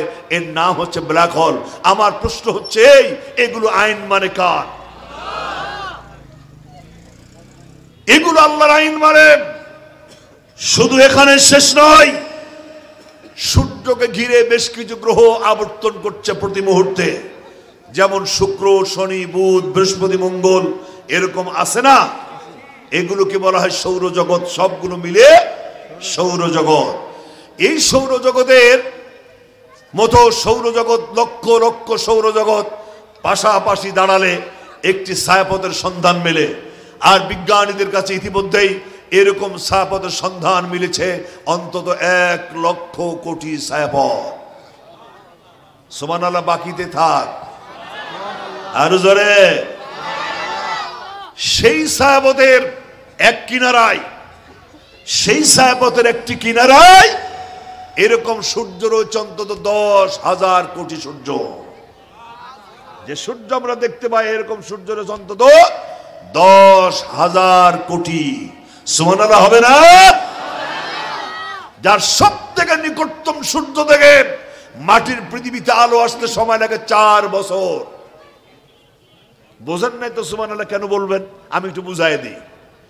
যে সূর্য আমরা দেখতে পাই, এই সূর্য মাটির পৃথিবী থেকে 15 কোটি কিলোমিটার উপরে। ঠিক আছে কিনা? বিজ্ঞানীদের ভাষা 15 কোটি কিলোমিটার উপরে সূর্য। সেই জায়গা থেকে আলো মাটির পৃথিবীতে আলো আসতে সময় লাগে 8 মিনিট 19 সেকেন্ড। ভালো করে বোঝেন, মাত্র 8 মিনিট 19 সেকেন্ড সময় লাগে। তাই সেই সূর্যের দূরত্ব 15 কোটি কিলোমিটার উপরে। তাহলে যেই সূর্য থেকে মাটির পৃথিবীতে আলো আসতে সময় লাগে 4 বছর, সেই সূর্য কোথায়? আমি কি শিক্ষিত মানুষের সামনে কথা বলছি? তাহলে সুবহানাল্লাহ ডোজ হয় না। আরো জোরে কান সুবহানাল্লাহ। আমার প্রশ্ন, এগুলো আইন মানে কার? কেউ কাউকে ডিস্টার্ব করে না, কেউ কারোর সামনে আর হয়ে দাঁড়ায় না, কেউ কাউকে থাপ্পড় দেয় না, কেউ কারোর বুকে লাথি মারে না, কেউ কারোর গলা টিপে ধরে না, কারণ সবগুলো আইন মানে কার? আমার পৃথিবীতেও যদি আল্লাহর আইন চলতো, পৃথিবীতেও চোর থাকতো না, ডাকাত থাকতো না, সন্ত্রাস থাকতো না, চাঁদাবাজি থাকতো না। ঠিক কিনা জোরে বলেন? আমার বাংলাদেশের একটা কুকুরও আর একটা কুকুরের আইন মানে না। 14 নম্বর ওয়ার্ডের কুত্তা যদি 13 নম্বর ওয়ার্ডে যায়, হিরো না জিরো? 13 নম্বর ওয়ার্ডের কুত্তা যদি 1 নম্বরে যায়, হিরো না জিরো? 1 নম্বর ওয়ার্ডের কুত্তা যদি 6 নম্বরে যায়, তার মানে যার যার এলাকার নেতা সেই সে, কেউ কারুর মাতবাড়ি মানে না। ঠিক কিনা জোরে খান? আমার দেশের একটা ব্যাঙ আর একটা ব্যাঙের আইন মানে না, এটা গাধা আর একটা গাধার আইন মানে না, এটা রাম ছাগল আর একটা ছাগল আইন মানে না, এমনকি একটা কুকুর আর একটা কুকুর আইন মানে না। অথচ মানুষ মানুষের আইন মানে, মানুষ কুকুরের থেকেও খারাপ। আইন চলবে কার? আরো জোরে। সে আল্লাহ এখন তো নাই, যে আল্লাহর আইন চলা দরকার সে আল্লাহ এখন তো নাই, থাকলেও অনেক বয়স হয়ে গেছে। আল্লাহ রাব্বুল আলামিন সূরা বাকারা 255 নম্বর আয়াত আয়াতুল কুরসির মুখের মধ্যে নিজের লংজিভিটি, নিজের স্থায়িত্ব গ্যারান্টি চমৎকার করে দিয়া দিলেন। আল্লাহু লা ইলাহা ইল্লা হুয়াল হাইয়ুল কাইয়ুম। যারা জানেন পড়েন সবাই। আল্লাহু লা ইলাহা ইল্লা হুয়াল হাইয়ুল কাইয়ুম। আল্লাহর নবী বিশ্ব নবী বলেন, এই আয়াতুল কুরসি গোটা কোরআন কারীমের মধ্যে যতগুলো আয়াত আছে তার মধ্যে সব থেকে সেরা আয়াত আয়াতুল কুরসি।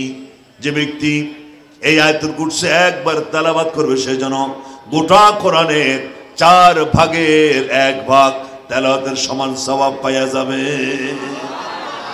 আল্লাহর নবী বিশ্ব নবী আরো বলেন, যে ব্যক্তি প্রতি ফরজ নামাজের পরে আয়াতুল কুরসি বুঝে বুঝে তেলাওয়াত করবে আর বুকে ফুক লাগাবে, সে আল্লাহ তাআলা কিয়ামতের দিন ওই বান্দা বান্দির ব্যাপারে সিদ্ধান্ত নেবেন, আর আল্লাহ তাআলা ওই লোকটিকে জান্নাত দিয়া দেবেন। সুবহানাল্লাহ বলা যাবে নাকি? তিনি তো চিরঞ্জীব, তিনি চিরস্থায়ী, তিনি ছিলেন, তিনি আছেন, তিনি থাকবেন, যার শুরু নাই, যার শেষ নাই, যিনি ঘুমান না, যিনি জিমান না, যিনি আকাশ আর জমিন চালাতে গিয়ে কখনো দুর্বল হয়ে যান না। জোরে বলুন তো তার নাম কি? এরকম আল্লাহ কয়জন? একটু আঙ্গুল দিয়ে দেখান তো আল্লাহ কয়টা? ছোট্ট একটি সূরার মধ্যে আল্লাহ রাব্বুল আলামিন নিজের পরিচয় চমৎকার করে দিয়া দিলেন। কুল হুয়াল্লাহু আহাদ আল্লাহুস সামাদ লাম ইয়ালিদ ওয়া লাম ইউলাদ ওয়া লাম ইয়াকুল লাহু কুফুয়ান আহাদ। বিশ্বনবী বলেন, ছোট্ট একটি সূরা গোটা কোরআনের 1/3 3 ভাগের 1 ভাগ। তার মানে হলো এই, যে ব্যক্তি ছোট্ট সূরাটি একবার তেলাওয়াত করবেন সেদিন গোটা কোরআনের 10 পারা তেলাওয়াতের সমান সওয়াব পাওয়া যাবে।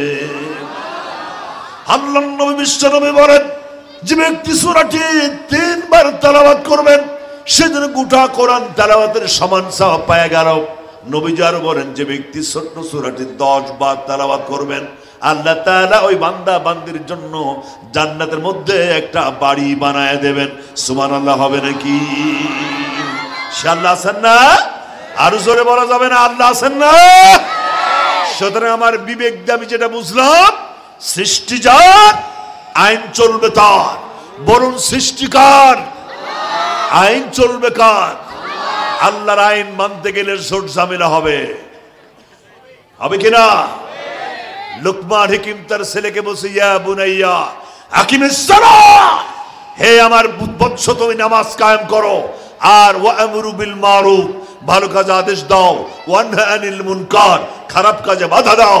শুনে রাখো বাচ্চা, ভালো কাজে আদেশ, অন্যায় কাজে বাধা দিতে গেলে কেউ তোমার চকলেট দেবে না, কেউ তোমার দুধ করা দেবে না। বিপদ আসবে, মুসিবত আসবে, তখন তুমি কি করবে?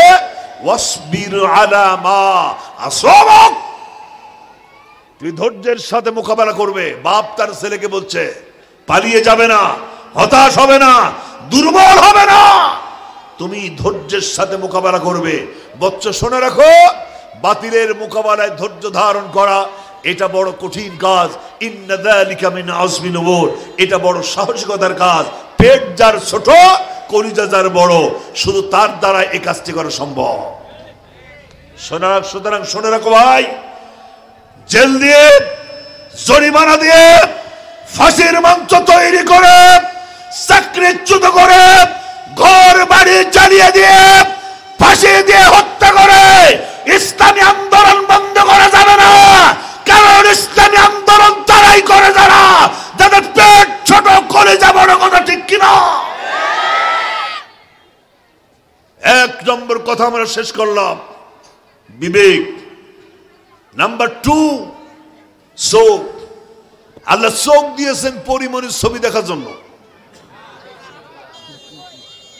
একমত না আমার সাথে আপনারা?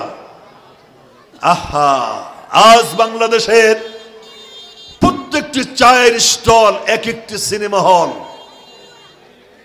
কি বলেন?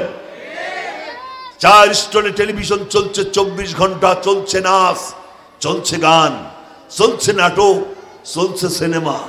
এগুলো দেখছে 60 বছর 70 বছর মুরব্বী, চশমার উপর দিয়ে দেখছে, লজ্জাও নাই, শরমও নাই। তোমার মতো 60 বছর 70 বছর মুরব্বী যদি এখনো নাচ দেখো, তাহলে তোমার 26 বছর 24 বছরের টকবকি যুবক ছেলেকে তুমি কন্ট্রোল করবা কি করে? কি করে নিয়ন্ত্রণ করবা? সিনেমা দেখার জন্য চোখ দেওয়া হয় নাই, নাটক দেখার জন্য চোখ দেওয়া হয় নাই, ছবি দেখার জন্য চোখ দেওয়া হয় নাই। চোখের কাজটা কি ভালো করে লক্ষ্য করুন। কোরআন বলছে,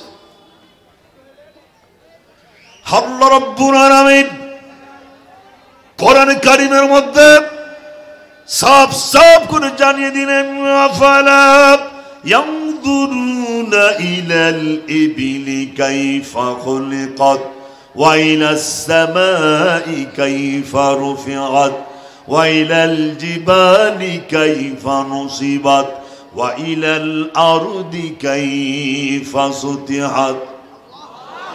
আর জোরে, আরে ভাই বুঝেন না কে? লিল্লাহি তাকবীর, আল্লাহু আকবার। এটা হার্ট অ্যাটাকের ঝুঁকি কমায়।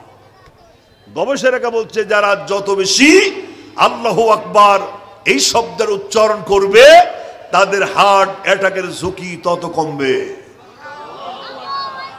আজ সুবহানাল্লাহ, আলহামদুলিল্লাহ জোর করে আদায় করতে হয়, প্রেসার দিয়ে, চাপ সৃষ্টি করে, জুলুম করে, বল প্রয়োগ করে। কিন্তু কেন?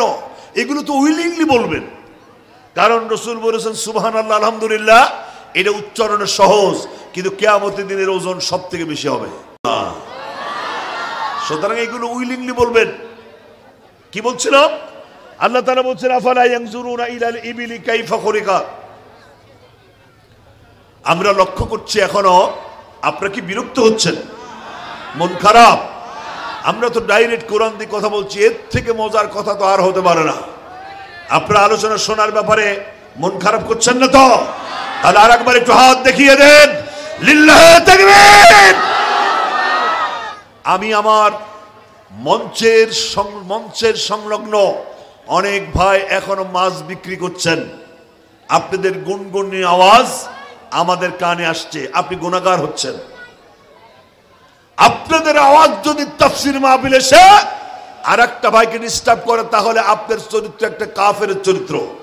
কাফেররা বলেছিল, লা তাসমাউ লিহাদাল কোরআন, কোরআন যখন তেলাওয়াত হয় তখন তোমরা এটা শুনবে না, এটাকে বাধা দেবে, গান বাজাবে, বাঁশি বাজাবে, ঢোল বাজাবে, তুড়ি দেবে, এরপরে বিশৃঙ্খলা করবে যেন মানুষ কোরআন শুনতে না পারে।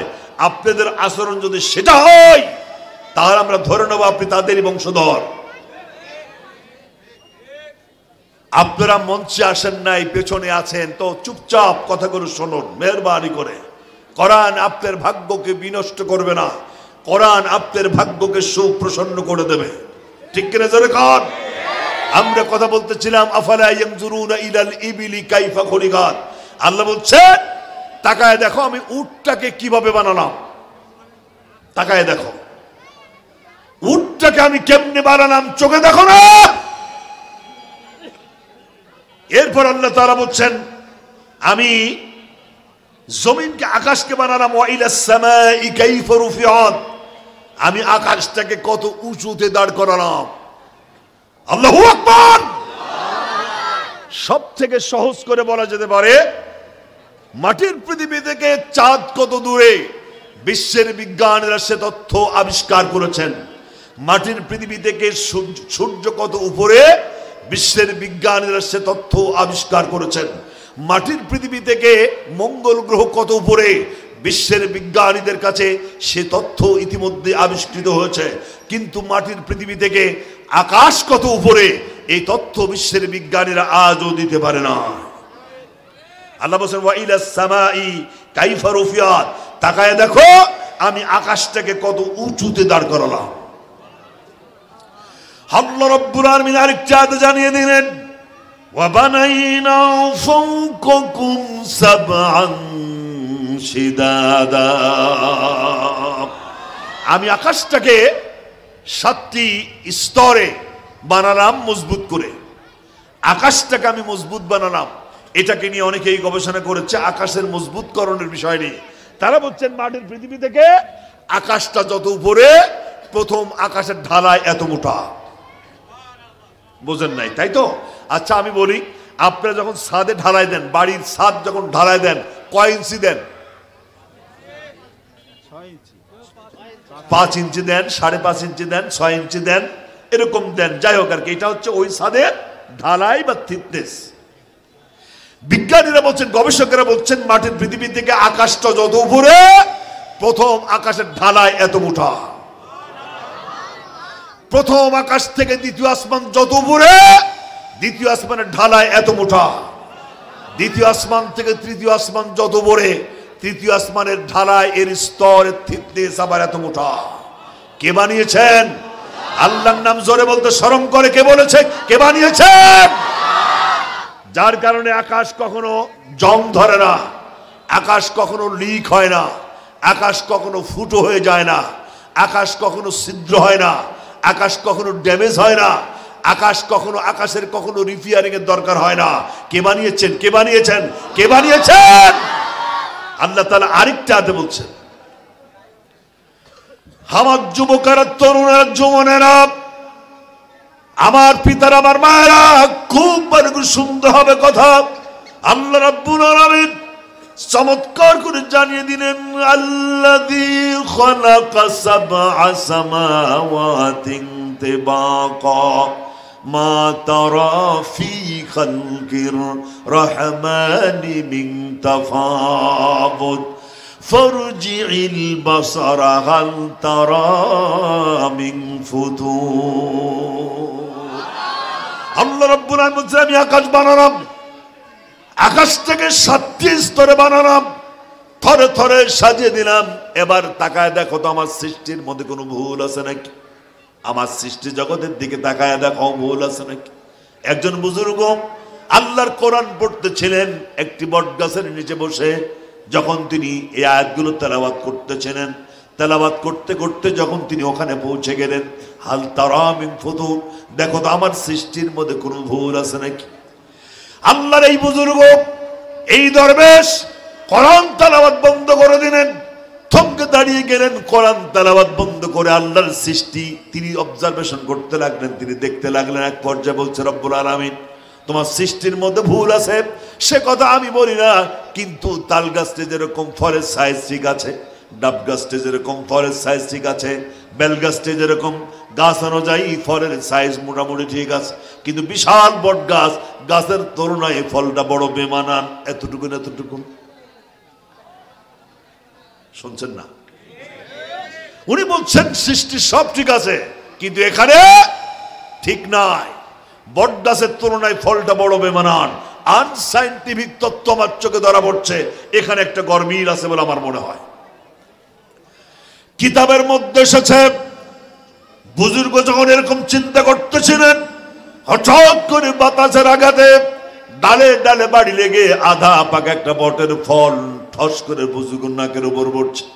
বুজুর্গ আল্লাহু আকবার বলে সিজদায় পড়ে গেলেন আর বললেন, রব্বুল আলামিন, তোমার সৃষ্টির মধ্যে কোনো ভুল নাই, কারণ আমার পরিকল্পনা, আমার চিন্তা অনুযায়ী যদি গাছের বডি অনুযায়ী ফলের ওজন হইতো, আর যে পজিশন মতন পড়ছে আমার নাক ও যেত, কল্লাও উড়ে চলে যেত। সুবহানাল্লাহ হবে নাকি? একটু জোরে সরে জিকি করে সুবহানাল্লাহ, আলহামদুলিল্লাহ, লা ইলাহা, আরো জোরে সরে সুবহানাল্লাহ।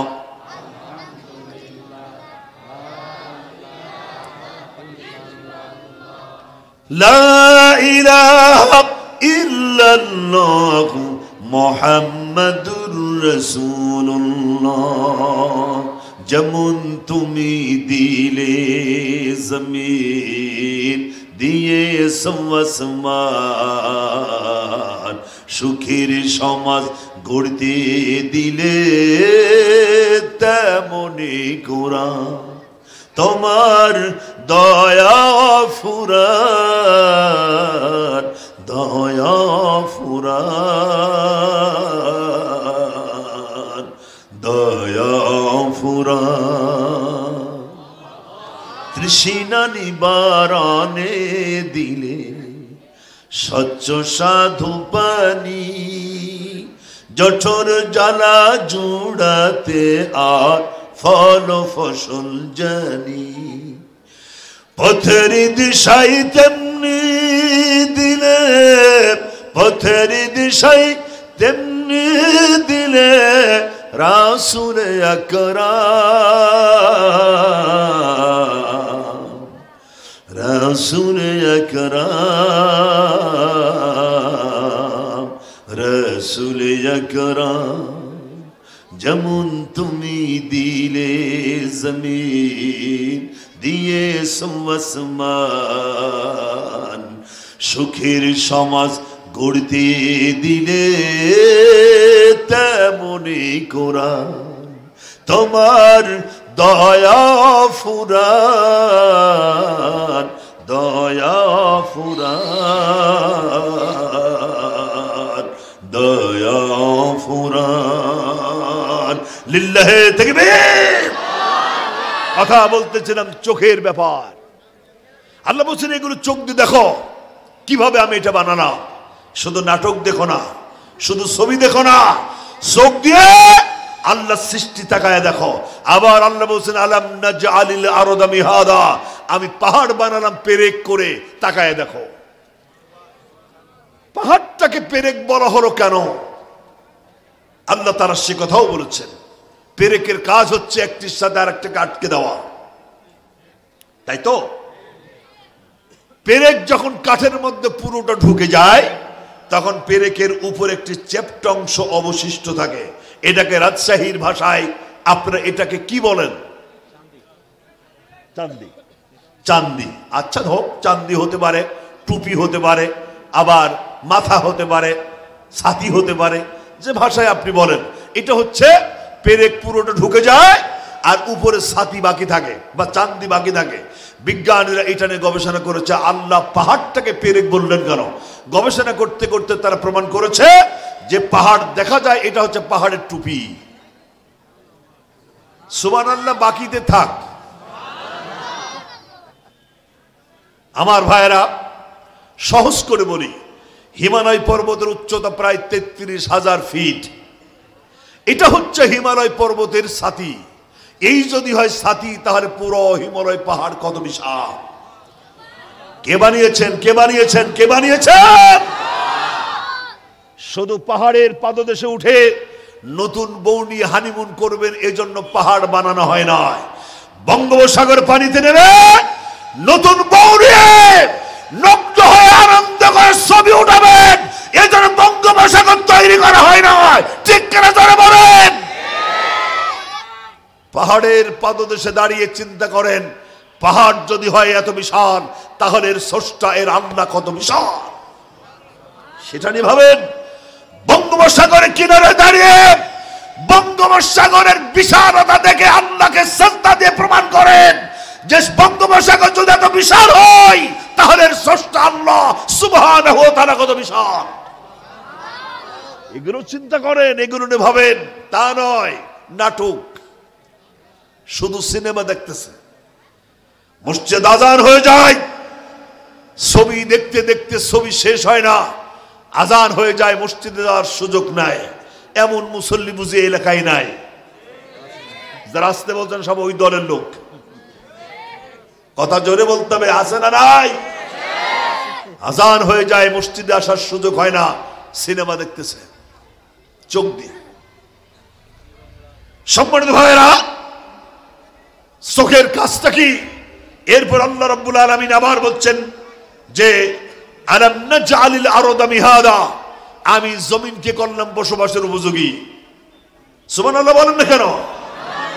জমিনকে আল্লাহ বসবাসের উপযোগী করেছেন। বিজ্ঞানীরা বলছেন বসবাসের উপযোগী কিভাবে তারা প্রমাণ করেছে। তারা বলছে সূর্যকে ঘিরে যে গ্রহগুলো আবর্তন করছে, এর মধ্যে একটি আছে বুধ, তাই তো? বুধ হচ্ছে সব থেকে ছোট। একটু কথা বলবেন? না না না না, একটু বসে, আমি তো প্রায় শেষ করে দিয়েছি। শুকরিয়া আমাদের প্রধান অতিথি মহোদয় ইমাজ উদ্দিন মন্ডল, উনি দোয়া চেয়েছেন। হ্যাঁ, অসুবিধা নাই, একটু সালাম দেন, একটু সালাম দেন। تمشي في الأرض مرحا إنك لن تخرق الأرض ولن تبلغ الجبال طولا لله التكبير। জমিনে তোমরা অহংকারের সাথে চলাফেরা করো না। অহংকার আল্লাহর গায়ের চাদর। যারা অহংকার করেছে তারা যেন আল্লাহর গায়ের চাদর ধরে টান মেরেছে। অহংকার করেছিল 1999 সালের 17 আগস্ট তুরস্কের ভূমিকম্পের পেছনে একটাই কারণ ছিল, তারা অহংকারী ছিল এবং এই কোরআনের সাথে তারা বিয়াদবি করেছিল। কথা বলেন, কি হয়েছিল সেদিন? ইসরায়েলের 30, আমেরিকার 30 এবং স্বাগতিক দেশ তুরস্কের 30, মোট 90 জন সাবেক সেনা প্রধানদের বিদায়ী সংবর্ধনা হচ্ছিল। রাত 12টা 1 মিনিটে তুরস্কের নৌঘাটিতে অনুষ্ঠানটি শুরু হলো। চলছে সেখানে মদের সয়রাব আর চলছে অর্ধনগ্ন নাচ। ঠিক এই মুহূর্তে তুরস্কের সেনাপ্রধান তার ক্যাপ্টেনকে বললেন কোরআন আনা হলো। বলল পড়। তিনি পড়লেন ইন্না নাহনু নাযালনা যিকরা ওয়া ইন্না লাহু লাহাফিজুন। বলা হলো এটার অর্থ কর। তিনি অর্থ করলেন নিশ্চয় এ কোরআন নাজিল করেছে আমি আল্লাহ এবং এটার সংরক্ষণের দায়িত্ব গ্রহণ করেছে আমি আল্লাহ। এই শব্দগুলো, এই আয়াতের মর্মার্থ সেনাপ্রধানের কাছে বিব্রতকর মনে হলো, বিরক্তিকর মনে হলো।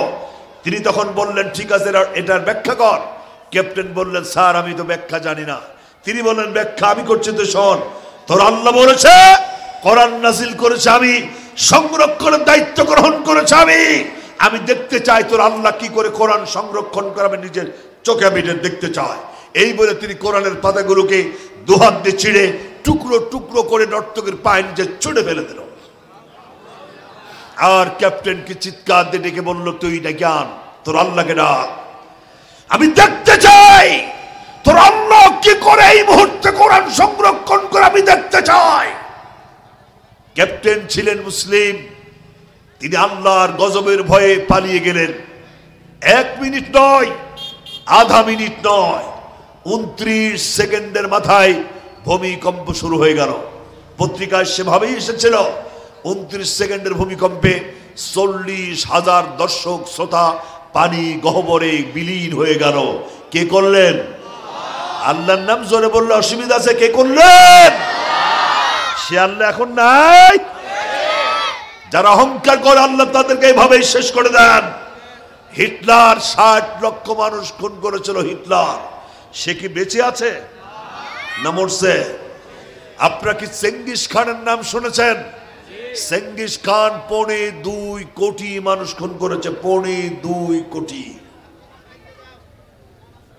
সব থেকে মজার কথা হলো এই, 2.25 কোটি মানুষ খুন করলো যেই লোকটি, অথচ তার লাশ, তার কবর কোথায় হয়েছে পৃথিবীর মানুষ সেটা আজ আর জানে না। কি বুঝলেন? 2.25 কোটি মানুষ খুন করলো লোকটি, অথচ তার লাশ পৃথিবী থেকে গায়েব হয়ে গেল।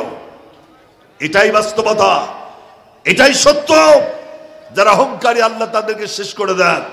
যারা বললো আমরা 41 সাল, তারপরে বললেন 61, এরপরে বলছেন স্বাধীনতার বছর 71, তারপরে বলছে দেশ যেহেতু আমার বাপের সুতরাং আমি সারা জীবন থাকবো। ভয় পেয়ে গেছেন? হ্যাঁ হ্যাঁ, পেছনের ভাইরা ভয় পেয়ে গেছেন। ওই যে অনেকেই ভয় পেয়েছেন, ভয় পাইছেন। অনেকে আবার ভয় পাই বউকে। প্রেসিডেন্ট সাহেব মন্ত্রী সাহেবকে বলছে, মিয়া এ দেশের মানুষ সব থেকে বেশি ভয় পায় কারে? মন্ত্রী বললেন, স্যার আমার জানা মতে দেশের মানুষ সব থেকে বেশি ভয় পায় বউকে। প্রেসিডেন্ট খুব অসন্তুষ্ট হলেন, কথার জবাবে তিনি খুব কষ্ট পেলেন। তিনি বললেন, ঠিক আছে, তোমার কথার সত্যতা তোমাকে দেখাতে হবে, না হলে তোমার চাকরি আর কল্লা দুইটা একসাথে যাবে।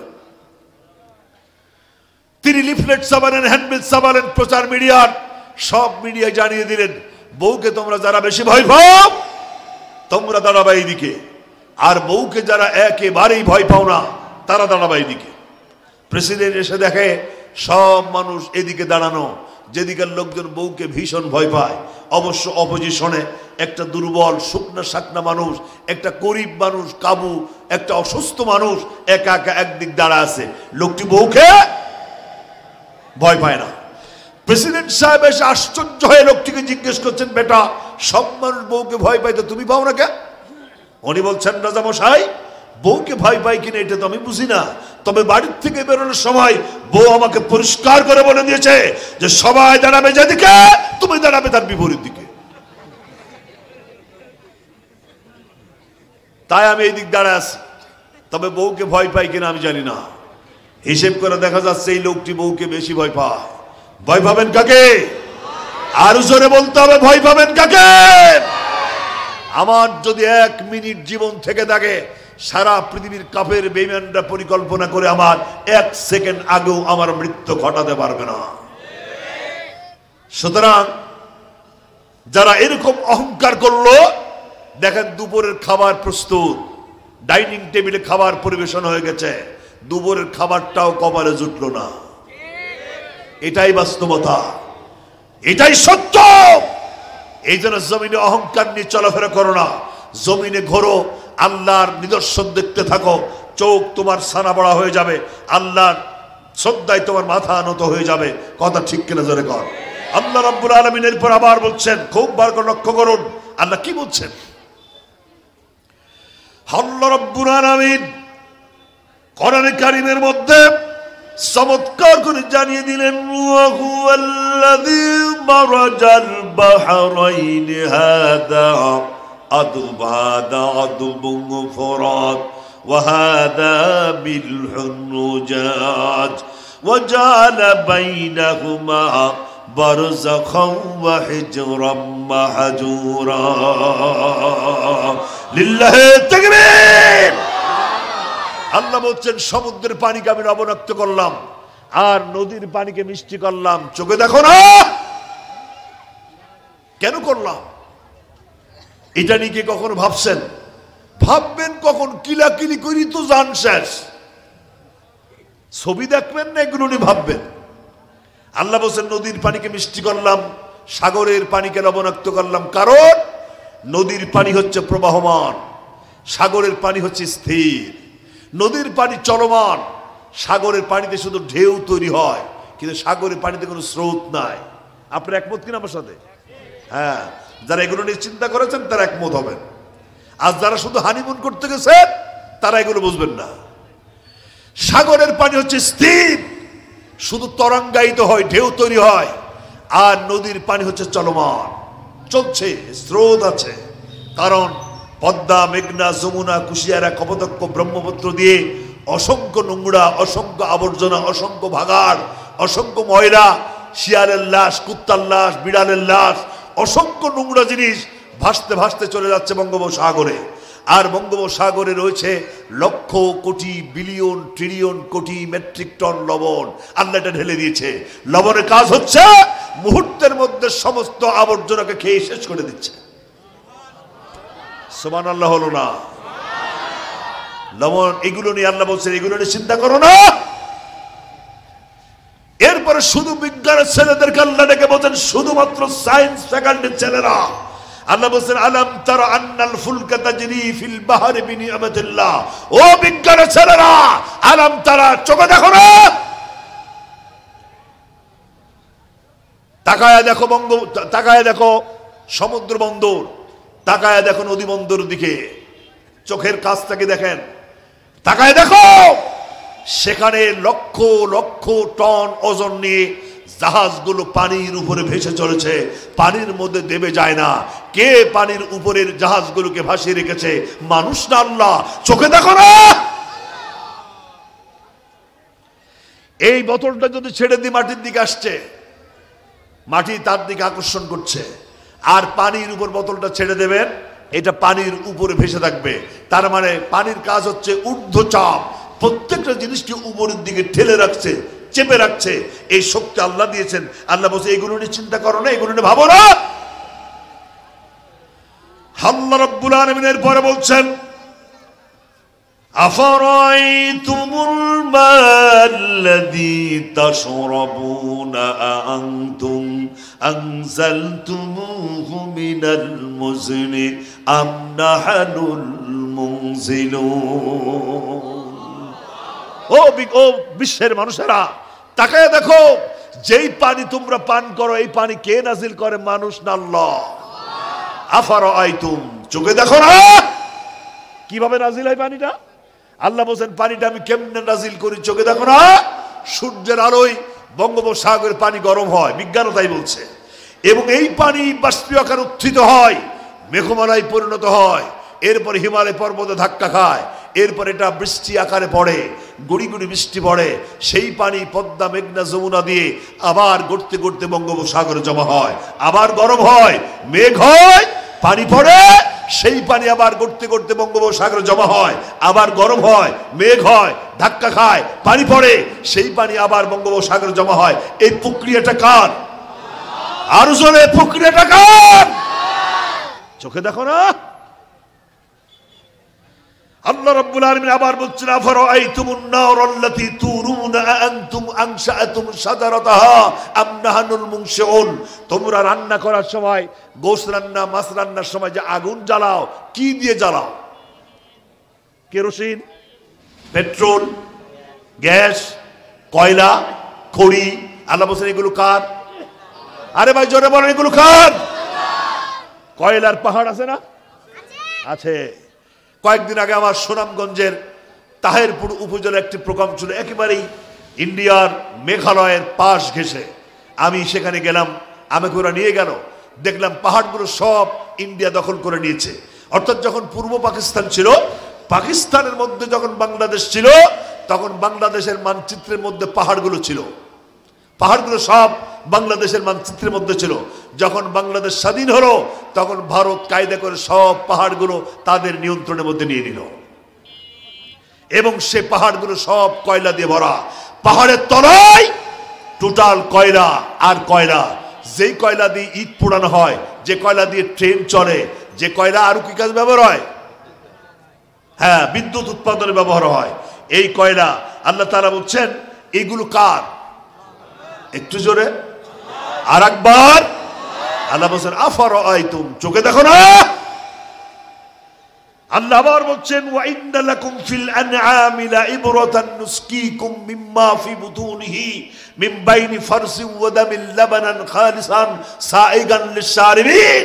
আল্লাহ বলছেন ও রাজশাহীর মানুষেরা, তোমরা গাভী গরুর দিকে তাকায় দেখো।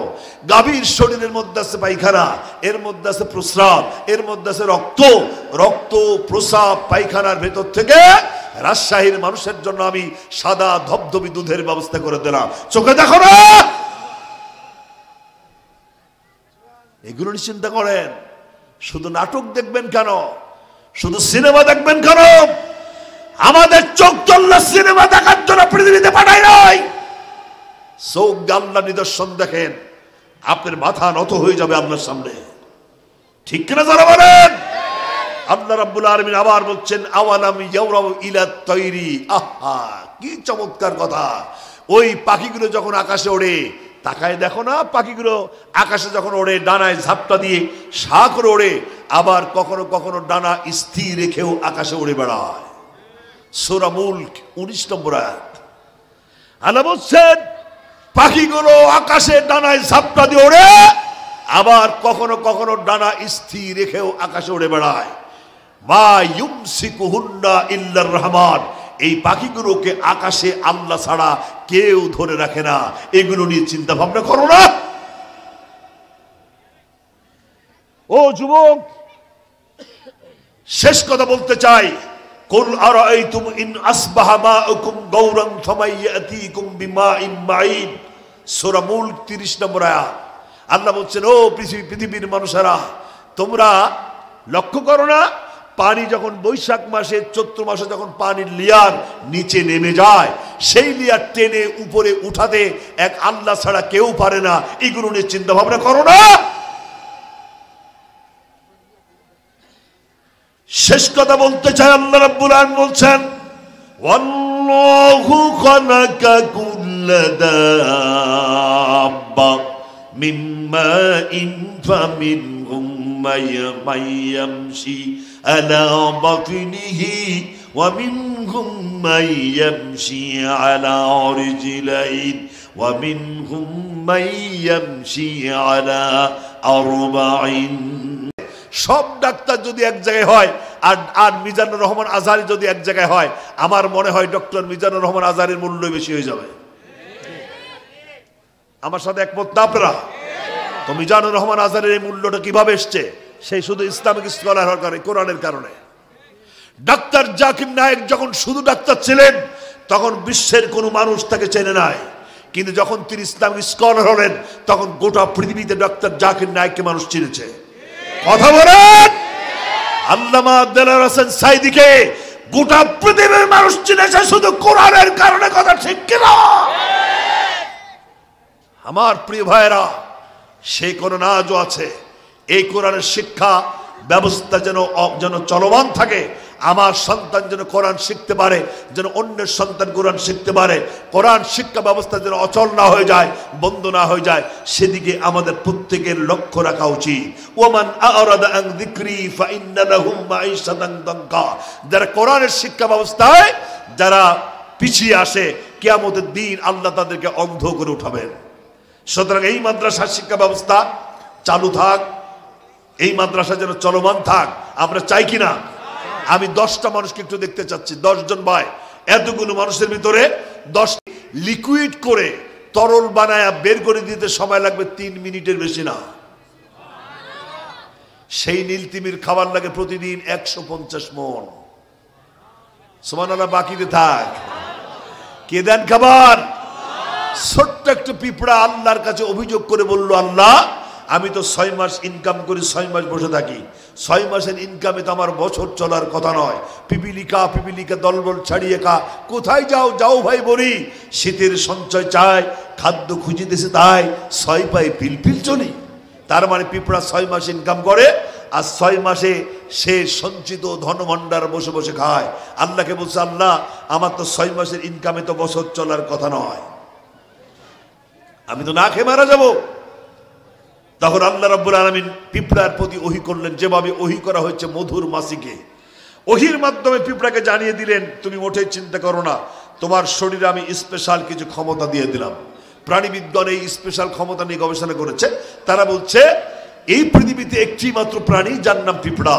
এর শরীরের যে ওজন আছে তার থেকে 200 গুণ ওজনের কোনো জিনিস দাঁত, পিঁপড়ার দাঁত দিয়ে কামড়া ধরে কল্লার উপর নিয়ে উঁচু করে নিয়ে এক প্রান্ত থেকে আর এক প্রান্তে সহজেই নিয়ে যেতে পারে। এর নাম পিঁপড়া।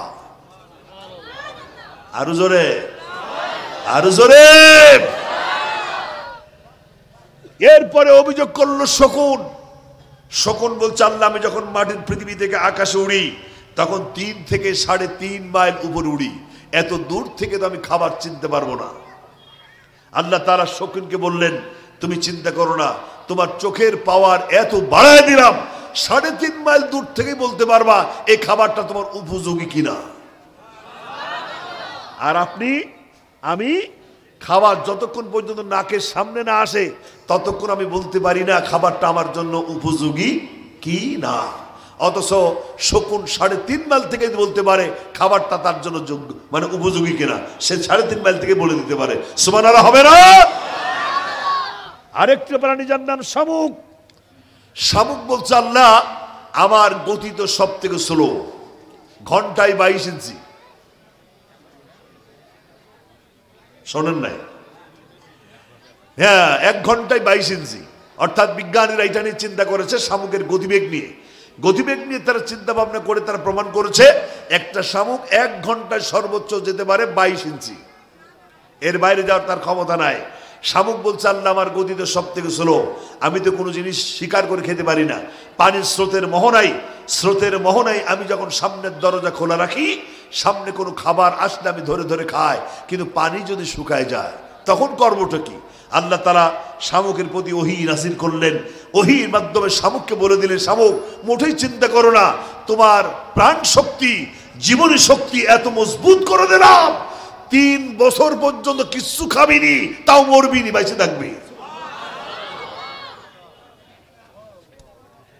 প্রাণীবিজ্ঞান তার জীবন নিয়ে গবেষণা করেছে, তারা প্রমাণ করেছে একটা শামুক সর্বোচ্চ 3 বছর পর্যন্ত কিচ্ছু না খেয়ে শুকনা ডাঙায় বেঁচে থাকতে পারে। আল্লাহু আকবার। আরেকটি প্রাণী যার নাম উইপোকা। আল্লাহকে বলছে, আল্লাহ চামচিকা তো দিনে দেখে না রাতে দেখে, হুতুম পেশাও দিনে দেখে না রাতে দেখে, বাদুরও দিনে দেখে না রাতে দেখে, আর আমি তো দিনেও দেখি না রাতেও দেখি না, আমি করবো কি? আমি তো না খেয়ে মারা যাব। আল্লাহ তাআলা উইপোকার প্রতি ওহী করলেন এবং জানিয়ে দিলেন, উইপোকা তোমার খাবার চিন্তা হবে না, একেবারেই তোমাকে টেনশন মুক্ত থাকো, তুমি টেনশন ফ্রি থাকো, তোমার খাবার তোমার খোঁজাই লাগবে না, ঘরের থেকে বেরোবা, সামনে যা আসবে সব তোর খাবার। যার কারণে উইপোকার সামনে কাগজ বাঁধলে কাগজ খাবার, কাপড় বাঁধলে কাপড় খাবার, কাঠ বাঁধলে কাঠ খাবার, বাঁশ বাঁধলে বাঁশ খাবার, খড় বাঁধলে খড় খাবার, চট বাঁধলে চট খাবার, এমনকি মাটি পর্যন্ত উইপোকার খাবার। চিন্তা করো না, উইপোকার খাবার যে আল্লাহ দিলেন, সে আল্লাহ ইমাম সাহেবের খাবার দিতে পারেন না? যে তাহলে ইমাম সাহেবরা কথা বলতে পারি না কেন পারি না? আমার খাবারের চাবি সভাপতির পকেটে নয়, আমার খাবারের চাবি সেক্রেটারির পকেটে নয়, আমার খাবার কন্ট্রোল করছেন আকাশের মালিক আল্লাহ। ঠিক করে জোরে বলেন। সুতরাং ভয়ের কিচ্ছু নাই। দিন কায়েম হলে, দিন প্রতিষ্ঠিত হলে সব সমস্যার সমাধান হয়ে যাবে। ঠিক কিনা জোরে কোন? আমাদের দরকার দিন কায়েম করা। এই বাংলাদেশে যদি দিন কায়েম হয়ে যায়, সুখ সমৃদ্ধি সবাই পাবে। আপনাদের এলাকায় পুকুর আছে না? পুকুরের মধ্যে সাপও থাকে, ব্যাঙও থাকে। সাপ আর ব্যাঙ পরস্পর বন্ধু না শত্রু? শত্রু। অথচ দুইজনে দোয়া করে, আল্লাহ পুকুরের পানি যেন না শুকায়, কারণ পানি শুকালে সাপেরও সমস্যা, ব্যাঙেরও সমস্যা। আর যদি পানি বেঁচে থাকে, দুজনই মিলেমিশে বেঁচে থাকতে পারবে। কোরআনের সমাজ যদি বাংলাদেশে চালু হয়, সবাই এর থেকে লাভবান হবে। আওয়ামী লীগ, বিএনপি, জাতীয় পার্টি, জামাত ইসলাম, চরমনায়, তাবলীগ জামাত সবাই এর থেকে ফায়দা পাবে। কারণ এটা হাদা বায়ানুল লিন্নাস, মানুষের জন্য আল্লাহ এটা নাজিল করেছেন। আর কোরআনের সমাজ যদি চালু না হয়, এরোপ্লেনে ধর্ষণ হবে, হচ্ছে। চলন্ত মাইক্রোবাসে ধর্ষণ হবে, হচ্ছে। চলন্ত ট্রেনে ধর্ষণ হবে, হচ্ছে। 3 বছরের শিশু থেকে 80 বছরের বৃদ্ধা পর্যন্ত এই ব্যভিচার এবং ধর্ষণের হাত থেকে বাঁচতে পারবে না একটা পরিবার। কথা ঠিক করে ধরে বলে। সুতরাং এই বাংলাদেশে কোরআনের সমাজ চালু হয়ে যাক। কোরআন দেখতে কেমন, এটা টেস্ট কেমন, গন্ধ কেমন, কোরআনের সমাজ চালু হলে সেই সমাজের দৃশ্য দেখতে কেমন, এটা আমরা দেখতে চাই। কারা কারা দুই হাত উঁচু করে দেখায় লিল্লাহি তাকবীর, হাত নামান। এখন আমি আপনাদের সামনে আপনাদেরকে নিয়ে আমি দোয়া করতে চাই। 5-7 মিনিট একটু কষ্ট দেব। এই কোরআনে কারীমের মাহফিল 13 খাদিয়া ইনসানিয়া হাফিজি মাদ্রাসা, এই মাদ্রাসা